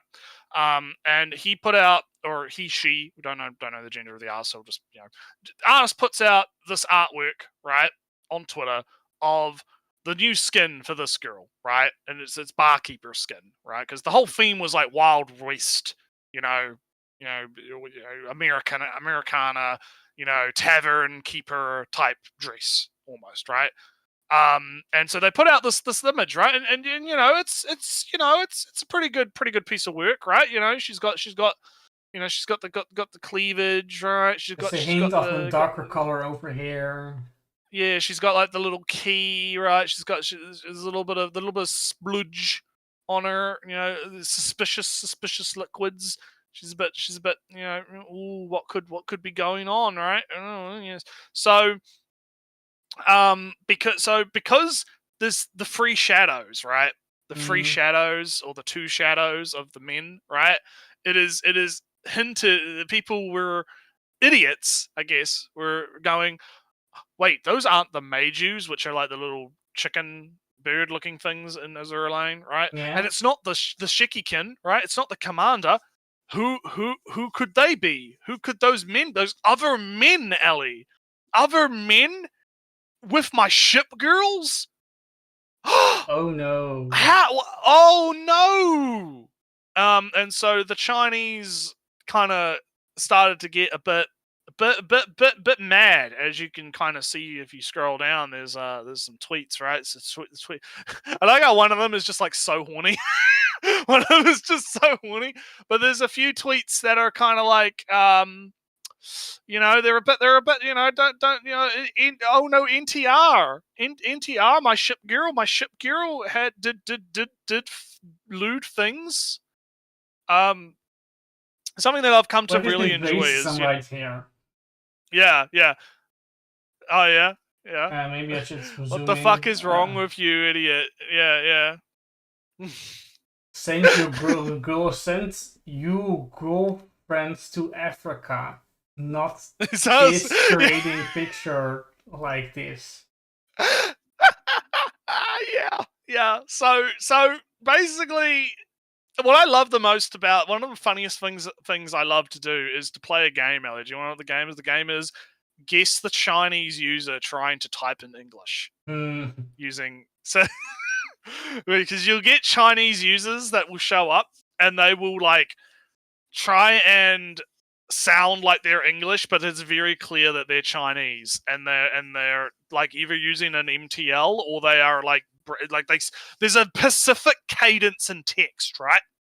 In how they word grammar things. structure. The grammar structure, where you can tell it's like a Chinese auntie or something. It's quite interesting. So the story kind of escalates, and basically the artist gets kind of harassed on Twitter by these Chinese aunties that are getting very, very mad about NTR and how, oh no, how could there be NTR, right? and I believe the artist ended up deleting the art from Twitter. And people were kind of comparing it to the NTR situation in GFL2, which is pretty accurate, right? It's the same kind of thing. And yeah, what I find really fascinating is how the comments, right? I think the comments are really funny because a lot of the comments are honestly just as bad as the Chinese antis, because most of them are like mad about the NTR and not mad about the fact the artist got harassed over what I believe is, it's nice artwork. I don't care if it's... Who gives a fuck? NTR? Who cares?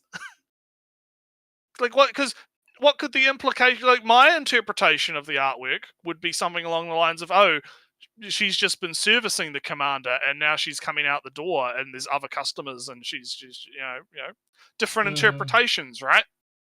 You can interpret it in ways that are not NTR, but so many of the fucking comments are like, oh, I'm so glad they deleted the NTR work. Oh god, I'm so glad it's not NTR. Fuck NTR. NTR bad. Oh, NTR.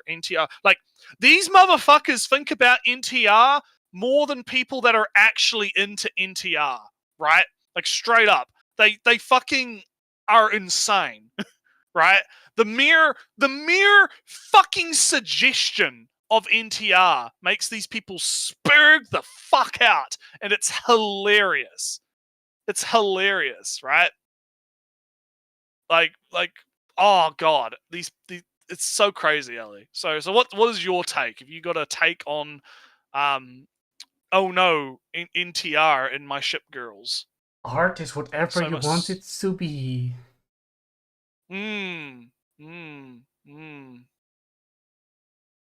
Yeah. Nah, but something like I don't want wives to be associated with my shit posts or whatever. I did see some what was the man thinking and all the multiple shadows. Yeah, there's like victim blaming going on, right? Where it's like, how dare he put the multiple shadows in the work, right? How dare this man draw artwork in a way that might possibly suggest NTR, right? Like, fuck me, dude. Like, chill out. Because I get it, right? I get, because here's the thing. I get not liking NTR, right? Like, I understand why people don't like NTR, and I'm like, personal preferences. You can do whatever you want, right? Whatever. My problem is, like, if I don't like something, Ellie, right? I'm not gonna go like hyper fucking ballistic every time it shows up in an artwork. If I'm on Twitter, right, and all of a sudden I like see, I don't know, some Goro or something, right? Some artist I follow retweets like a Goro piece for some reason or whatever. I'm gonna go, that's kind of disgusting. Okay, I'm not into that, right? And just keep scrolling, right? Just keep scrolling. I don't care. I don't care that the sanctity of my fictional ship woman has been tainted by the artist drawing two shadows, right? The key that she's holding on is her official skin, so this art by her artist can easily be yes, that's the other thing. That's the other thing, because it's the official artist drawing art of the character. That people are saying, oh, that it's implying that it's canon or something, and it's like, fuck off. Nah, that's dumb as shit, right? Because there are examples like like Spaz 12, the artist for Spaz 12 in Girls Frontline. I can't remember what her name is because she has an actual name now because she's in GFL2, right? He's drawn Spaz 12 in her underwear, right? Very nice, sexy image, of Spaz 12, right? In her lingerie and stuff. And it's like, oh no, other people are seeing her in her underwear. NTR! Ellie, it's NTR! The artist of PA15, or I think her name's Florence. Florence, if you play PNC, she's called Florence, but she's PA15, the French gun. There's an artwork of her with a little monkey man in it. Oh, there's a man in the artwork. NTR! There's NTR, Ellie! I can't handle it! So yeah, I think it's fucking crazy. I think these people are more obsessed with NTR than anyone else in the room. It's fucking insane. So yeah, I just wanted to have a bit of a rant about it because it's like I get it. You don't like something, you don't want to see something, you think it's everywhere, right? That's cool, right? You're entitled to dislike the things that you dislike, but do you really have to like support the harassment of an artist over it? You know, like really?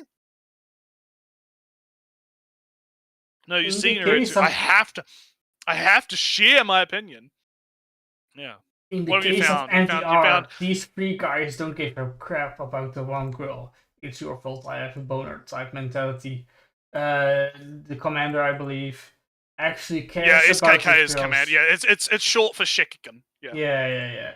Actually care, just so you, the protagonist, actually cares about the girls and treats them with respect. Therefore, I see a problem. I know Belle being my a secret haircut blacked. Their type of things. It would not be a nice thing to see. Still, you shouldn't take the artist for it. You should take the artist for it. See, it's funny. It's this weird victim blaming, right? It's like, oh, I don't support the harassment of the artist, but they really shouldn't have drawn the shadows of consent. The shadows of consent. Ugh. So yeah, there you go. That's my funny news story for the week. That's It's very silly news story, Nretsew. It's very silly news story. People need to really stop being so neurotic about NTR because it's become a bit of a meme, right? The hating on NTR has just become a meme, and it's like, guys, it's been for a while. Yeah, it has been for a while, and I think people really need to just it's not that big of a fucking deal. Like, just don't. Not everything is NTR, okay? Oh no, another man is seen with my waifu. That's NTR. It's like, no, fucking calm down. I hate to do this, but it's like she's not fucking real. She's not fucking real. Calm down. She's real to me. She lives in my heart. She's real to me. She's real in my heart. Oh no, I can't handle her being with another man. No. Yeah, no. So I don't know. Have we got any other news stories or things we want to talk about? You're pretty much done for the day. Not really. We have been going for the 3 hours, so the 4 hours almost. Ooh, yeah. Well, we hit our mandatory 3 hours. Yeah. Not really. There's this. I mean, Concord failed, which is kind of expected. Yeah, Concord failed. I had a tweet about that where my opinions on that is basically. It looks like because I was seeing some people like on the progressive side of things coping really hard about it and being like, Ali, you know Mark King, that guy, that ex-WAL developer guy, no, who's a bit of a skit. Yeah, of course you don't, right? He's become the boogeyman. He's the big boogeyman. He's why Concord failed because he tweeted about it and said it looked bad, DEI, woke, sweet baby Inc, blah blah blah blah blah blah blah blah, and all the progressives are like blaming him for it for some reason, and I'm sitting here like, he's just a fucking guy on Twitter who injects himself into everything. It's not the real reason I think it failed was that it just doesn't look interesting at all. No, I saw a little bit of it, and I'm like, it just seems like an Overwatch clone, I guess. I'm like, all right, I guess. Nothing seemed to really catch my interest, and I'm willing to bet most people saw it and were just like, all right, and just don't care about it. I don't think there's like some grand conspiracy, right, as to why the game's failing. Right, I think it's just literally it's just not captivating people. Also, I've barely seen any gameplay beforehand. Or that's the same too. Like, I haven't seen anyone talking about it. I haven't it only really I didn't even knew it came out until I started seeing people like talking about how bad it's doing. Right, like no advertisement, no big push, no no one's really talking about it at all. Like, I saw more people talking about the monkey game, the Black Myth Wukong or whatever it's called. Right, I saw more people talking about that and playing that, like streamers playing it. and VTubers playing it, and people talking about, wow, the Black Myth Wukong's kind of cool. It's like Journey to the West, Dark Souls. It's fun. Cool, right? And I got to see like gameplay of that way before I saw anything about Concord. So I just think it's a matter of it just doesn't look interesting to people. No one cares about it. It's like Battleborn, It is. No one it is cared really about like Battleborn. Yeah, no one cared about it because it came out and like, yeah, sure, I saw some people kind of talk about and play it, but like it just didn't. No, it just didn't interest people, and so they didn't play it. I mean, and I feel I like think people. I've seen or via people complain about the AI characters and the characters are ugly. That's why it failed. I don't really think so.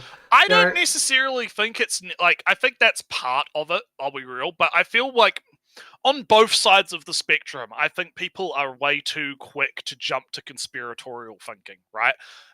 What's the Occam's razor or whatever? The simplest answer is usually the right one, right? Yeah. Like what's more likely? Mark Keem and his cabal of gamergators on Twitter did something question mark to make the game fail by talking about the DEI or whatever, something or whatever, right? Or is it just the game's bad, right? Right?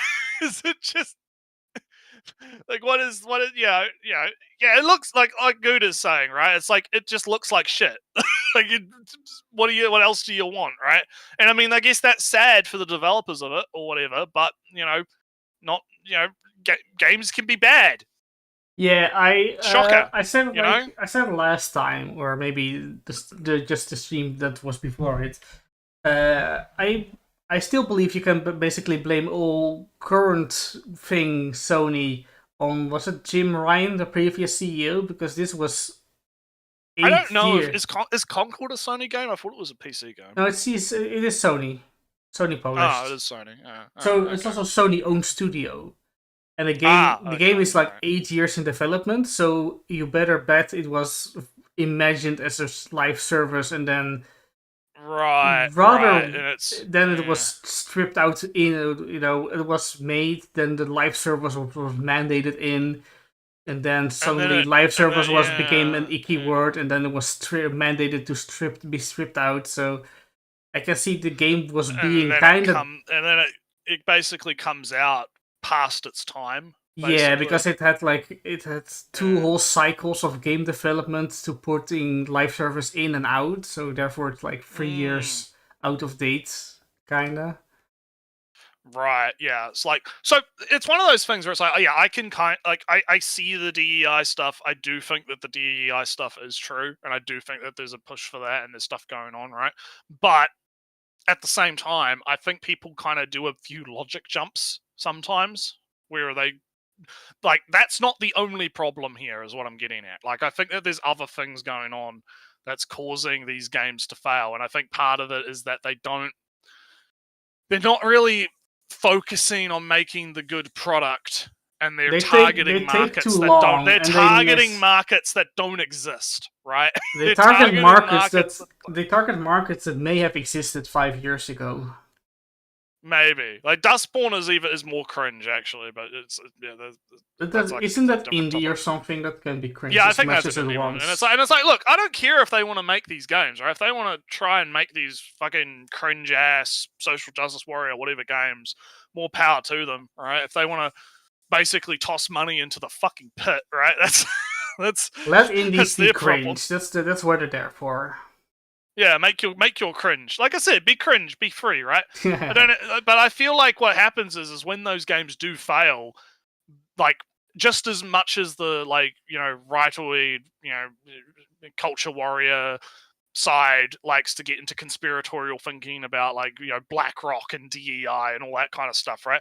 I feel like the other side also gets into its conspiratorial thinking of, oh, the chuds.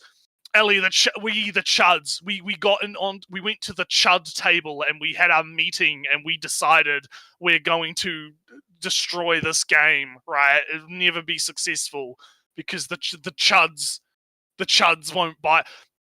Finally, you want a good example of this, Ellie? You want a good example? Star Wars: The Acolyte. That got Yeah. cancelled. No season 2. Disney Plus scrapping the idea. It's over. It's done. Right? Why do you think that happened? Disney hates all. Disney is heavily cutting back on anything, really. Well, that, but what other possible reasons come to mind right away? Wasn't bringing enough as money to in. why? Well, what actually happened was it didn't view very well. Not very high views on the site, right? Because it's a Disney Plus show, right? So it's on streaming, right? Not very high views. Not very well reviewed. It basically just last week's Goon meeting, Goon cult meeting. No, I wasn't, Samu. I wasn't at last week's Goon meeting. But like I think there was an article I saw that kind of went over it, right? Where like the Acolyte, it just didn't perform very well, right? And so they decided to cancel it, right? But you have all these people on Twitter, right? That are like, ugh, this is the Chuds' fault. The Chuds, they didn't watch the Acolyte. How dare the Chuds not watch our show that was made for us, right? And now it's cancelled because it didn't do good enough, right? You know, it's so they think that it's the Chuds' fault that the Chuds didn't watch the show, even though the show wasn't made for the Chuds, I guess, and it was anti-Chud? Question mark? Like, it's some weird logic, right? It's some weird logic where they think that, the people that we hate have to watch the thing that we like to support it, and it's their fault that it didn't do well, right? Rather than maybe the thing that you like just wasn't good. Well, maybe Star Wars was never good. Maybe, Ever considered that? I mean, I know that's your opinion. I know that's your opinion. Nah, Nretsew, slight pivot, I guess. That Indiana Jones, right? It was announced for the PlayStation, a big drama around we watched that during we watched that during the thingy-majiggy, the whatchamacallit. Big drama around the Xbox crowd that was promised. No, Indiana Jones wouldn't come to PlayStation. It's only these 4 games. It's only, it's also Indiana Jones. But that game doesn't look good, Nretsew. I don't think that will make it either. That's not good. Oh no. But I don't like Indiana Jones either way. I mean, you don't really care about it anyway. Yeah. But it's like, this is what I mean, right? It's like, you don't care about Indiana Jones, right? So you're not gonna buy Indiana Jones. Ellie, it's your fault. It's your fault that Indiana Jones failed. Yes. Because you didn't buy it. If you are personally responsible for Indiana Jones failing. Yes, and I would have done the world a service. Where is my thanks? Yeah. But that's how they're acting, right? That's how these guys, the people that are fans of the Acolyte, are kind of acting about it, right? They're like, how dare these Chuds not support the thing that they don't like, right? It's so weird. It's very weird. I'm just kind of like, people need to stop being silly. Well, anyway, let's wrap it up here. Let's end the stream before we have like another 5. I have tomorrow is maybe I haven't mentioned this, I believe, on stream, but the last week, 2 weeks was filled with family planning that may or may not not happen. Then it does happen. Then it doesn't happen. And then it does happen on a different week, and then it means that all the super early stream last week was only because I wouldn't have make it last week, but I did make it last week, so therefore we could. Yeah, it was very, very much a pain in the ass. Yeah. Anyway, back to normal. Next week I should back to normal. I unless something changes, but I don't expect it to. It will be in regular time next week. Yeah, exactly. So anyway, it's been fun. Yeah, we'll catch you boys next time. Later.